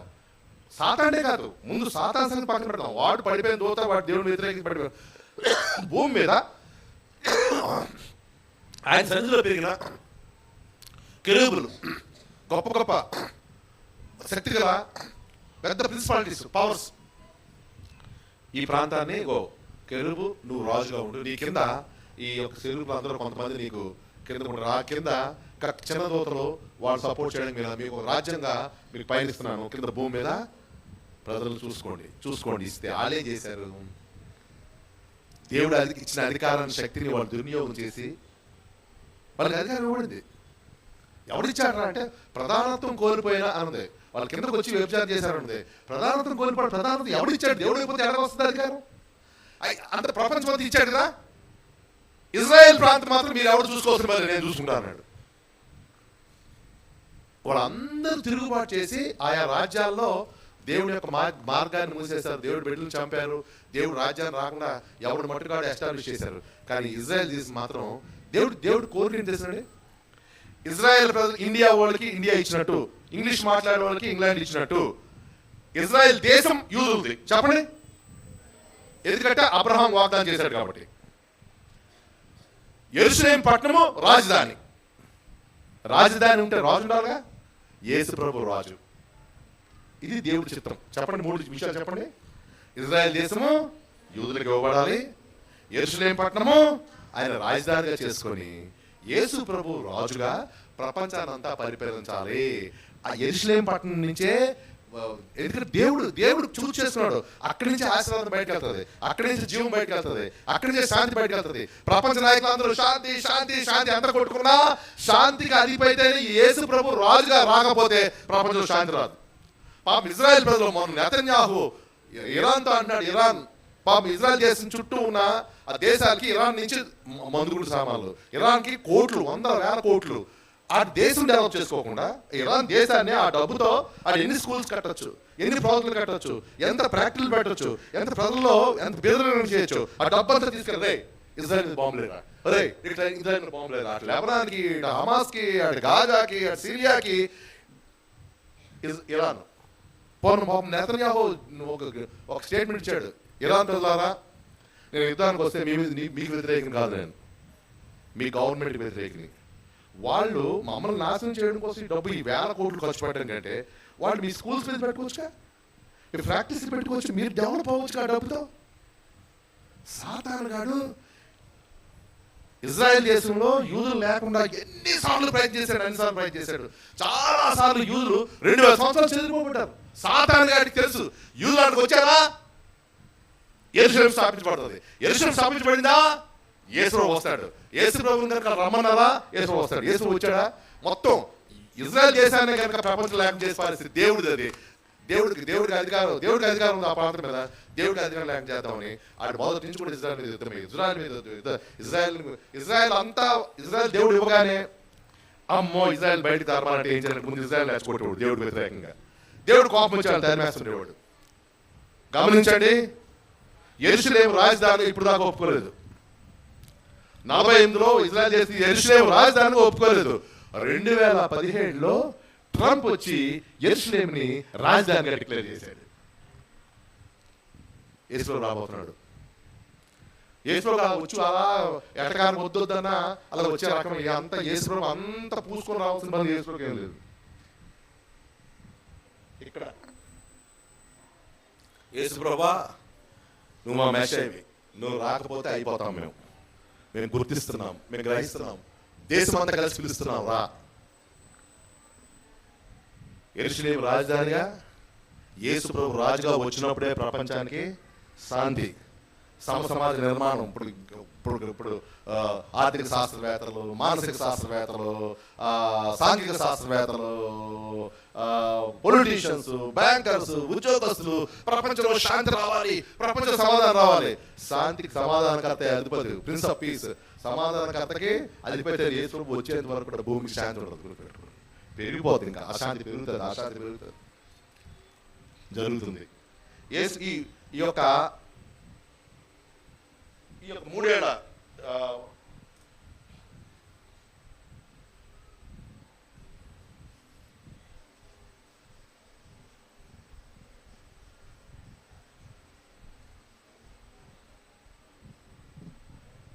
సమరకాలంలో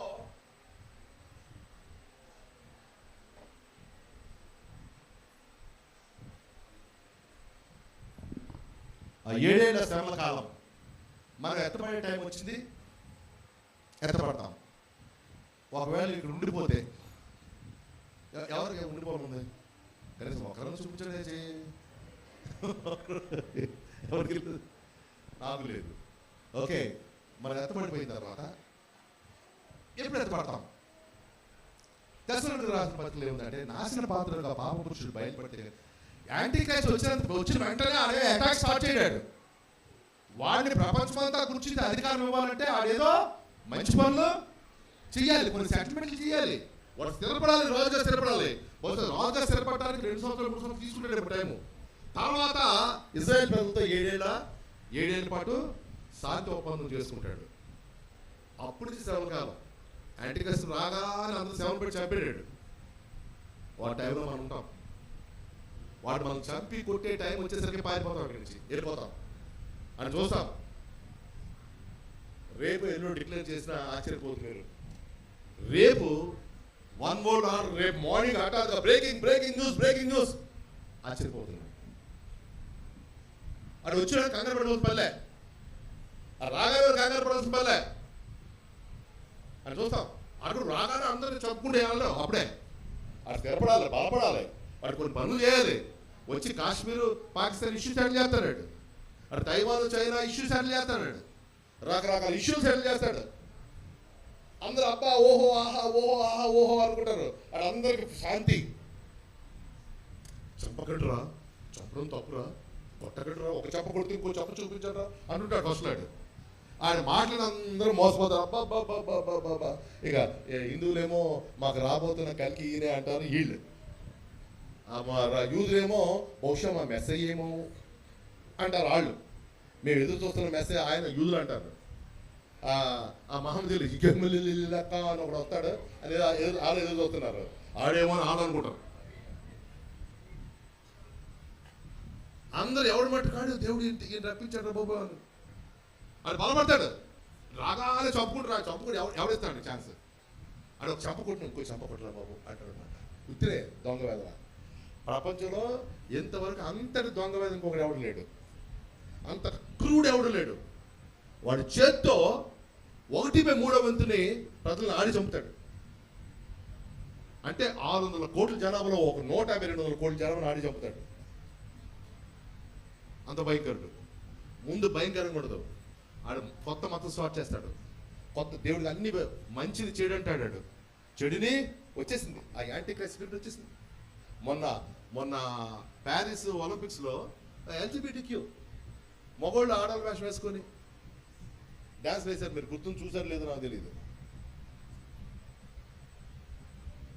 ఆడవాళ్ళే పెళ్లి చేసుకోవాలి, మగవాళ్ళు పెళ్లి చేసుకోవాలి. మగ ఆడ పెళ్లి చేసుకుంటే చీచి యాక్ వచ్చేస్తుంది. మంచితనాలు ఏమంటారా? మంచి చెడు అనియో, చెడు మంచి అని అంటారట. రివర్స్ చేస్తారు కంప్లీట్గా. ప్రపంచం అంతా మీడియా పవర్ అంతా రివర్స్. అమెరికాలో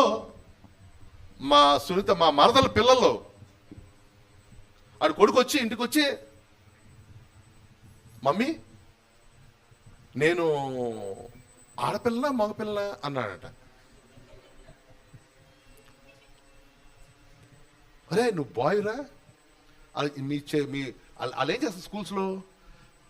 మీ తల్లిదండ్రులు నువ్వు ఆడా మగ అని చెప్పడానికి నీ తల్లిదండ్రులకి ఏం అధికారం ఉంది? నీ అధికారం.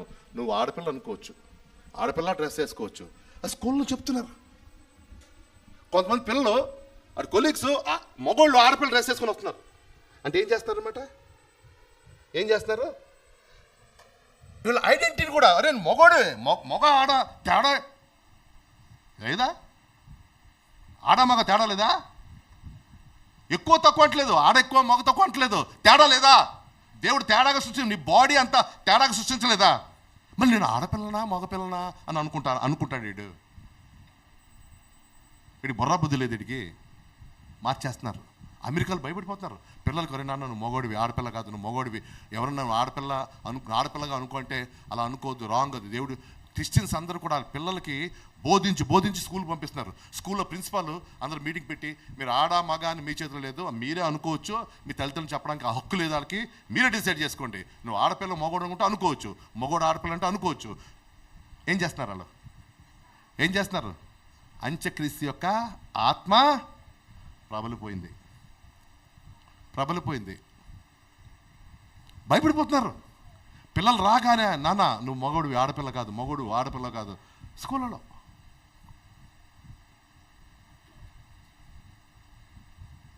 అంత్యక్రీస్తు ఆత్మ ఆవరించింది. వాడు మంచి చెడుని, చెడు మంచిని. ఆమెన్. ఇదిగోండి ఈ 3.5 ఈ యొక్క 7 సంవత్సరాల కాలంలో దీన్ని 2గా డివైడ్ చేయొచ్చు. 7 పరిపాలన డివైడ్ చేయొచ్చు. వాడు గెలుస్తాడని. మొదటి 3.5 సంవత్సరాలు సాతాను వల్ల వచ్చే ప్రాబ్లం. వీడు ఇక్కడ యాంటీ క్రైస్ట్ 7 సంవత్సరాలు అందరితో ఒప్పందం చేసుకుంటాడు. ఇజ్రాయెల్తో కూడా ఒప్పందం చేసుకుంటాడు.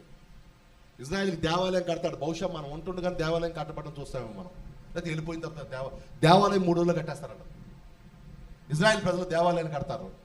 ఇజ్రాయెల్ దేశం యూదులు తవ్వాలి, యెరూషలేము పట్టణం రాజధాని అవ్వాలి, దేవాలయం కట్టబడాలి. అక్కడ యేసు ప్రభు రాజుగా రావాలి.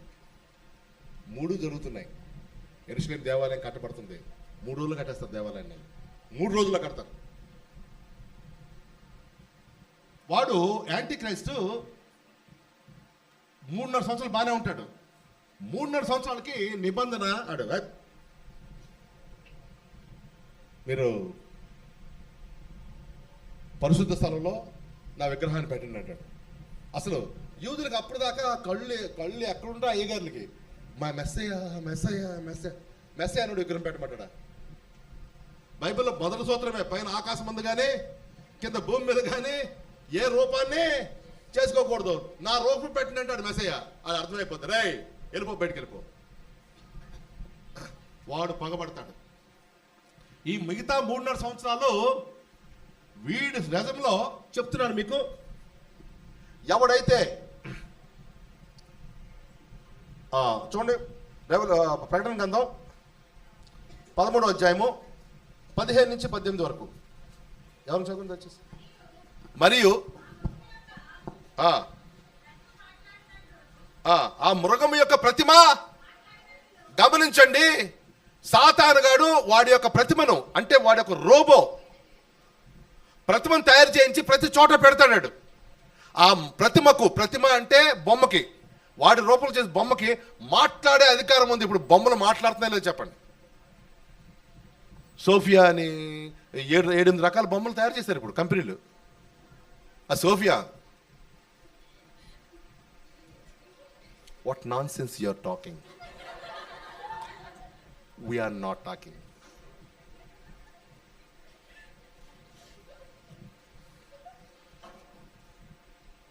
బొమ్మలు ఒక్కొక్క బొమ్మ $40,000 $100 అంటే ఇంచుమించుకి 70 లక్షలు 80 లక్షలకి. అసలు ఏం జరిగింది అంటది. ఈడేదో చెప్తాడు, ఓ ఐఎమ్ సో సారీ నువ్వు చాలా గాయపడినామేమో అంటుంది. అవును నేను గాయపడాను. తల నిమురుతుంది, అమృతాంజన్ రాస్తుంది, పడుకోబెడుతుంది, భార్య చేసే పనులన్నీ చేస్తుంది. వాడు భార్యతో చేసే పనులన్నీ వాడు చేయొచ్చు ఆవిడతో. మా బొమ్మలు చాలా అంటున్నారు.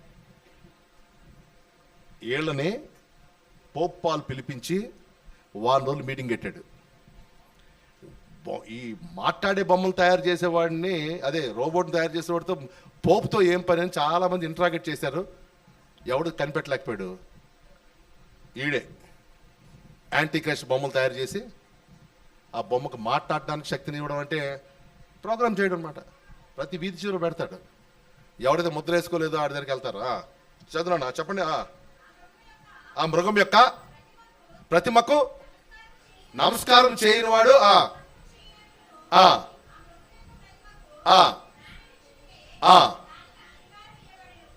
నమస్కారం చేయని వాడిని హతం చేయడానికి యాంటీ క్రైస్ట్ రూపంలో కూర్చుంటాడు ఆ బొమ్మలాగా. సార్ మాట్లాడతాయి, అవి ప్రోగ్రామింగ్ తీసుకెళ్తాయి. సార్ వీడు ముద్ర వేసుకోలేదు, నన్ను చూడగానే స్కాన్ చేస్తాయి, నా కళ్ళు స్కాన్ చేస్తాయి, టకా నా ఆధార్ కార్డు నెంబర్తో నాకు లింక్ ఉన్న బ్యాంకులో ఎంత ఉంది, నా యొక్క పాస్పోర్టు, అన్ని డీటెయిల్స్. మిస్టర్ శ్యాంబాబు, ఎందుకు యేసు ప్రభు దేవుడని నువ్వు నమ్ముతున్నావా? అవును.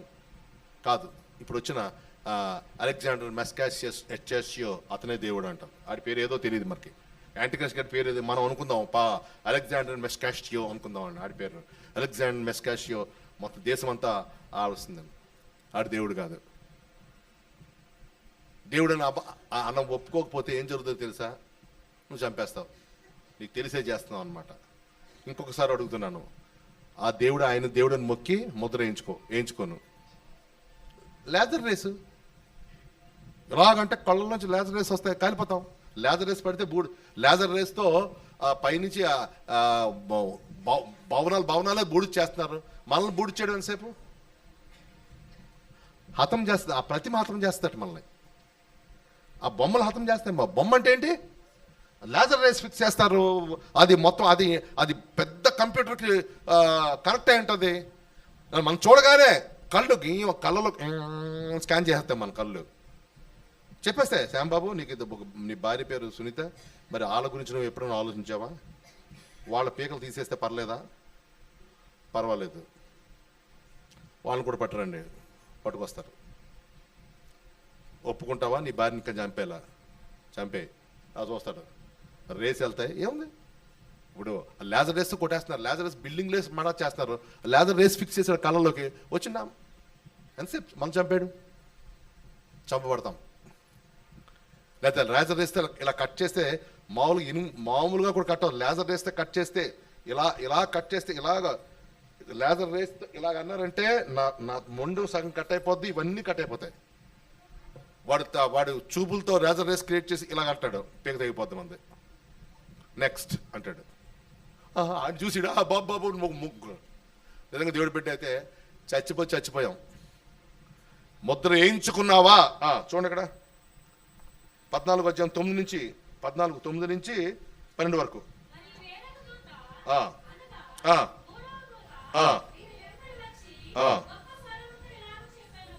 అది 14:9-12 వరకు అనమా? 14 అధ్యాయమేనా?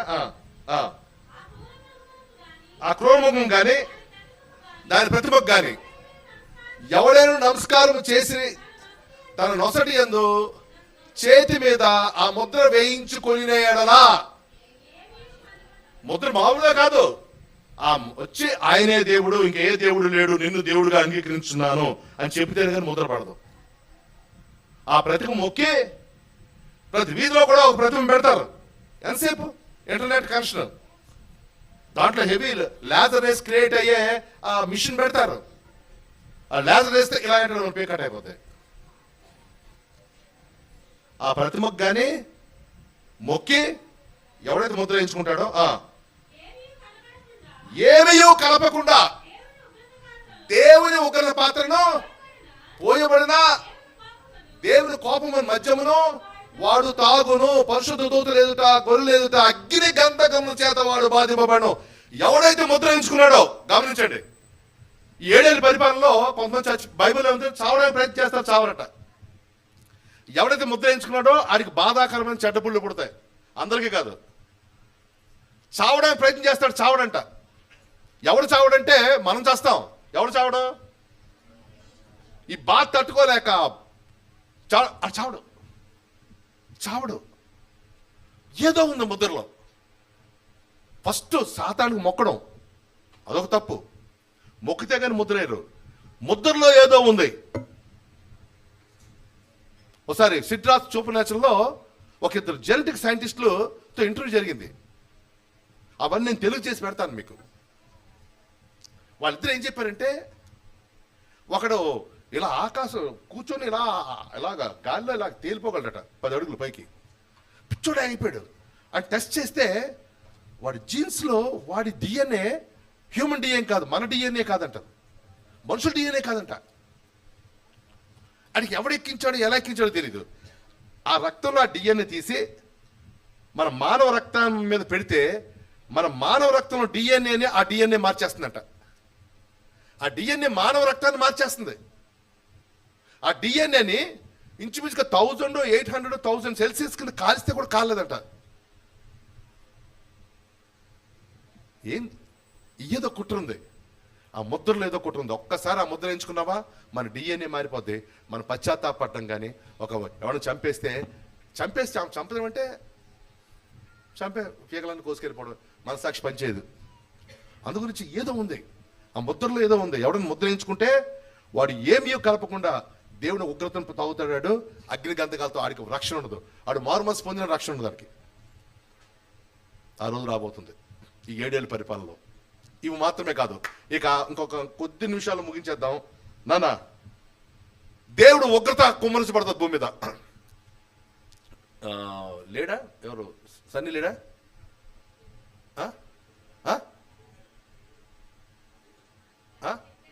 ఉన్నాయి కదా.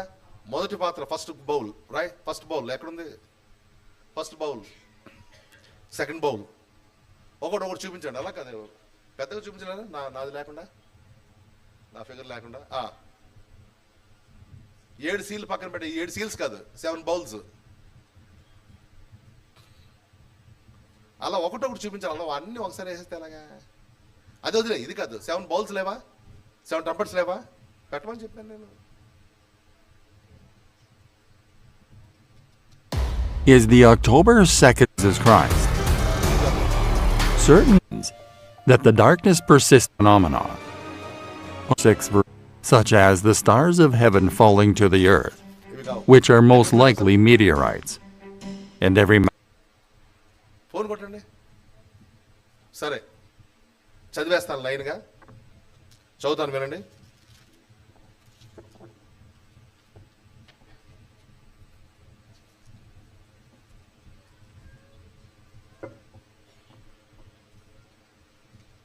చూడండి, ఇంకా మనం చివరికి వచ్చేసాం.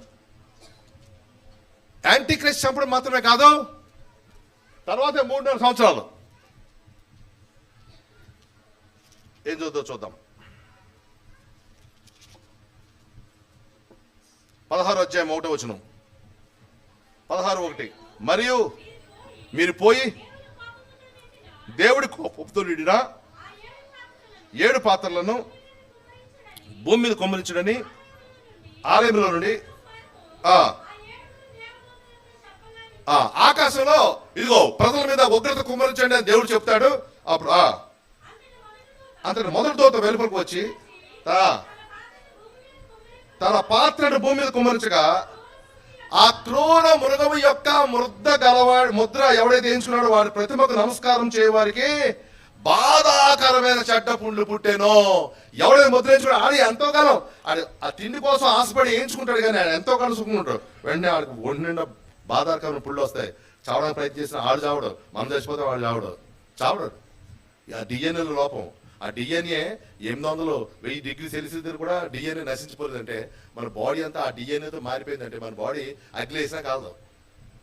లోపల ఒక బాధ, ఒంటి పైనుంచి కిందాక చచ్చిపోతే చంపేయండి చావరాలు మనం చేస్తాం. మళ్ళీ మనం ఆ ముద్ర ఎంచుకోలేదు కాబట్టి అది చావడం.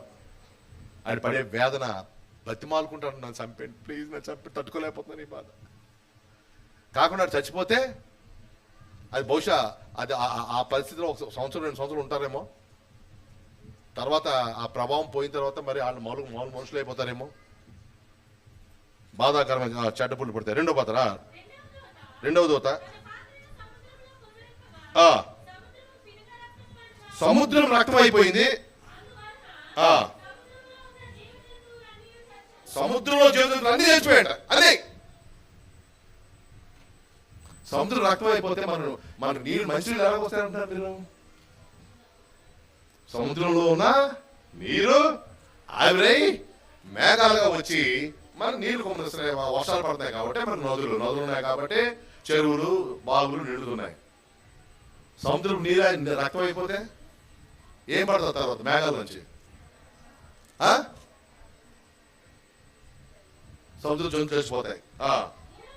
3వ దూత నదుల మీద జలం మీద కొమ్మినప్పక అవి రక్తమయ్యాయంట.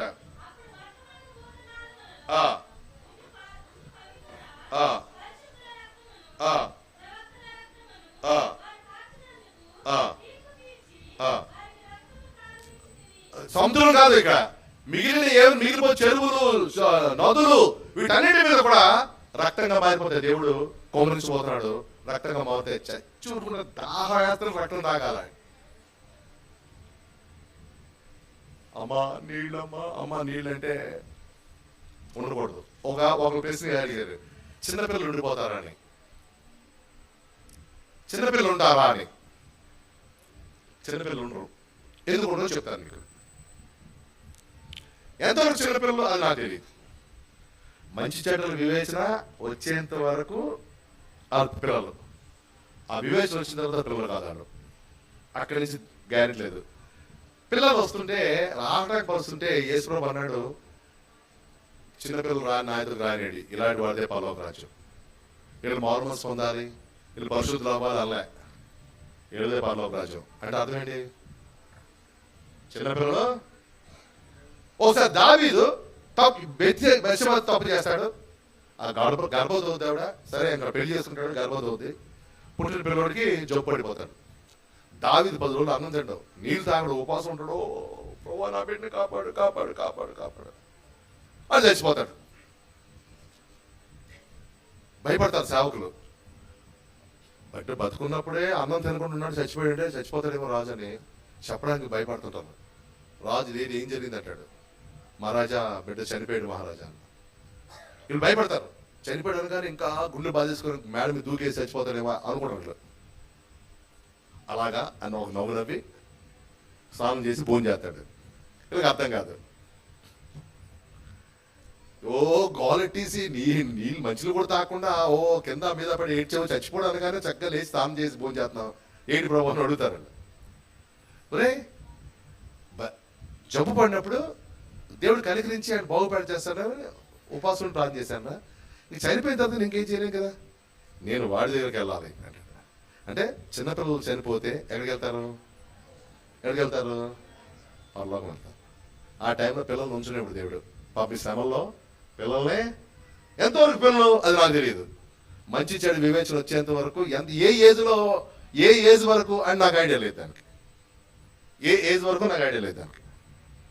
వాళ్ళు ఉండరు, మాయమైపోతారు వాళ్ళు కూడా. అన్ని పురిగిన పిల్లలు ఎందుకు వాళ్ళని దేవుడు ఒకరికి గురేవాళ్ళు వాళ్ళు మాయమైపోతారు. తర్వాత వెంటనే నాలుగోది వెళ్ళిపోదాం.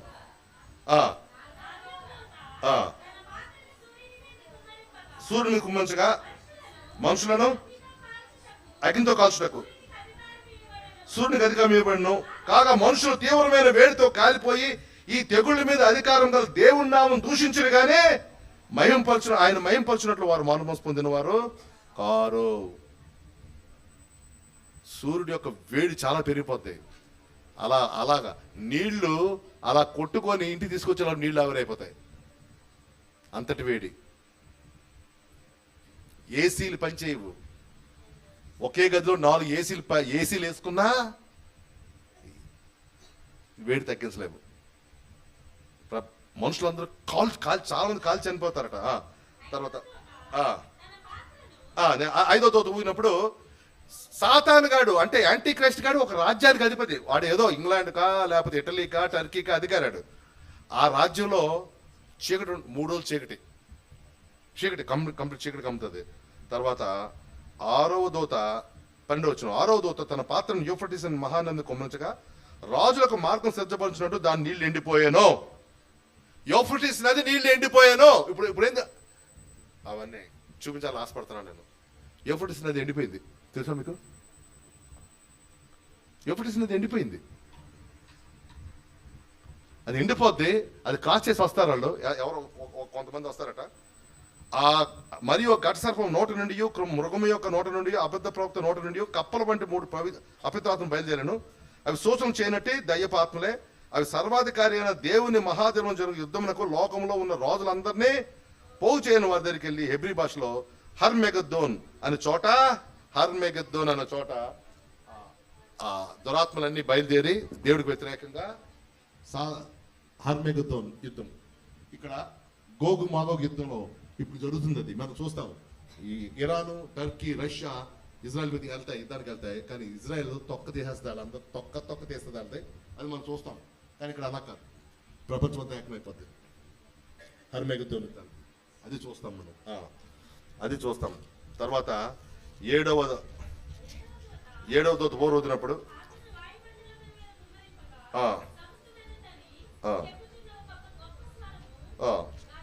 18 చూద్దాం. అప్పుడు మెరుపులు, ధ్వనులు, ఉరుములు పుట్టెను, పెద్ద భూకంపం కలిగను.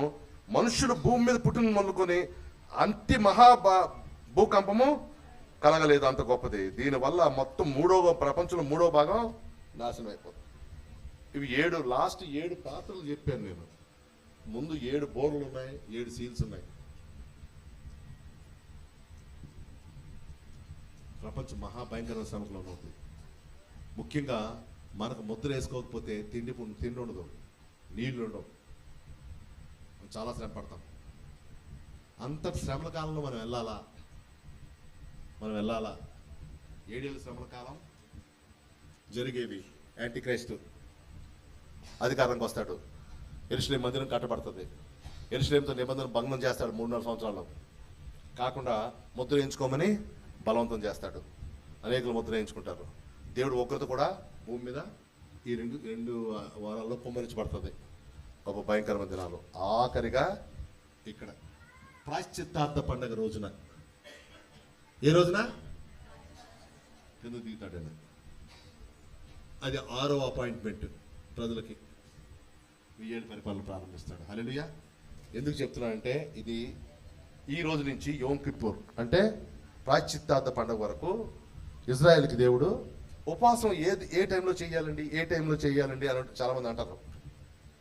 ఈ 10 రోజులు ఇజ్రాయెల్ ప్రజలు ఉపవాసం ఉంటారు. ఈ 10 రోజులు వీలైతే, ఒకవేళ నీకు వీలైతే ఈ 10 రోజుల్లో 2 రోజులు 3 రోజులు డెడికేట్ చేసుకోండి, ఉపవాసం ఉండండి. ఇది దేవుడు అపాయింట్ చేసిన ఉపవాస దినాలు. దేవుడు అరే ఈ దినాల్లో ఉపవాసం ఉండరా అని చెప్పిన ఉపవాస దినాలు ఇవి. ఈ రోజు నుంచి 10వ తారీఖు వరకు, దశమి వరకు. దశమి నాడు మొత్తం ప్రపంచమంతటి కోసం ప్రధాన యాజకుడు 70 మంది ఎద్దుల్ని బలిస్తాడు. 70 ఎద్దుల్ని. హిందువులు అదే కాపీ కొట్టారు. దశమి నాడు దసరా అంటే దశమి నాడు మందది, బైబిల్లోది అది. ఆ టైంకి యేసు కింద దిగుతాడు. ప్రాయశ్చిత్తార్థ పండుగ రోజు అది. అందరూ ఉపవాసం ఉంటారు. బలిచ్చిన తర్వాత రాజు రావాలి, రాజ్యం పరిపాలించాలి అని బోర్లు ఊపుతారు. వాళ్ళు ఎందుకు ఊతారు? రాజు రావడం, రాజ్యం పరిపాలించడం ఏంటో నాకు తెలియదు. ప్రాయశ్చిత్తార్థం ఏ ప్రాయశ్చిత్తార్థ 2024 ప్రాయశ్చిత్తార్థ పండుగ, 2025 ప్రాయశ్చిత్తార్థ పండుగ, 2026లో వచ్చే ప్రాయశ్చిత్తార్థ పండుగ ఏ సంవత్సరమో మనకు తెలియదు, కానీ వచ్చేది మాత్రం ప్రాయశ్చిత్తార్థ పండుగ రోజునే కింద దిగుతాడన్న, పరిపాలిస్తాడు. హల్లెలూయా.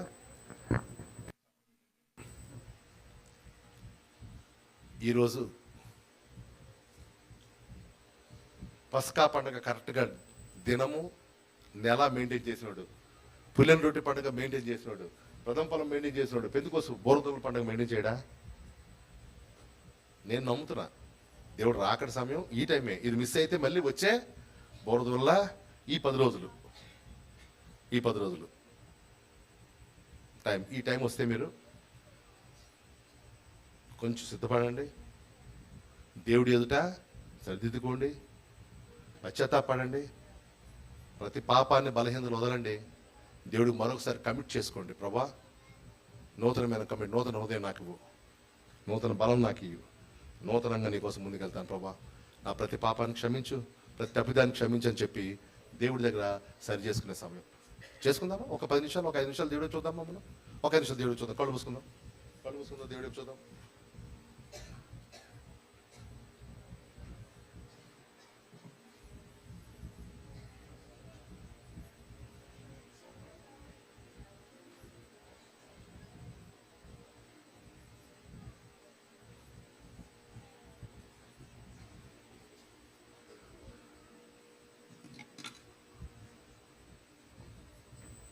దేవుడి వైపు చూద్దాం. ఎవరు మౌనంగా ఉంటారు?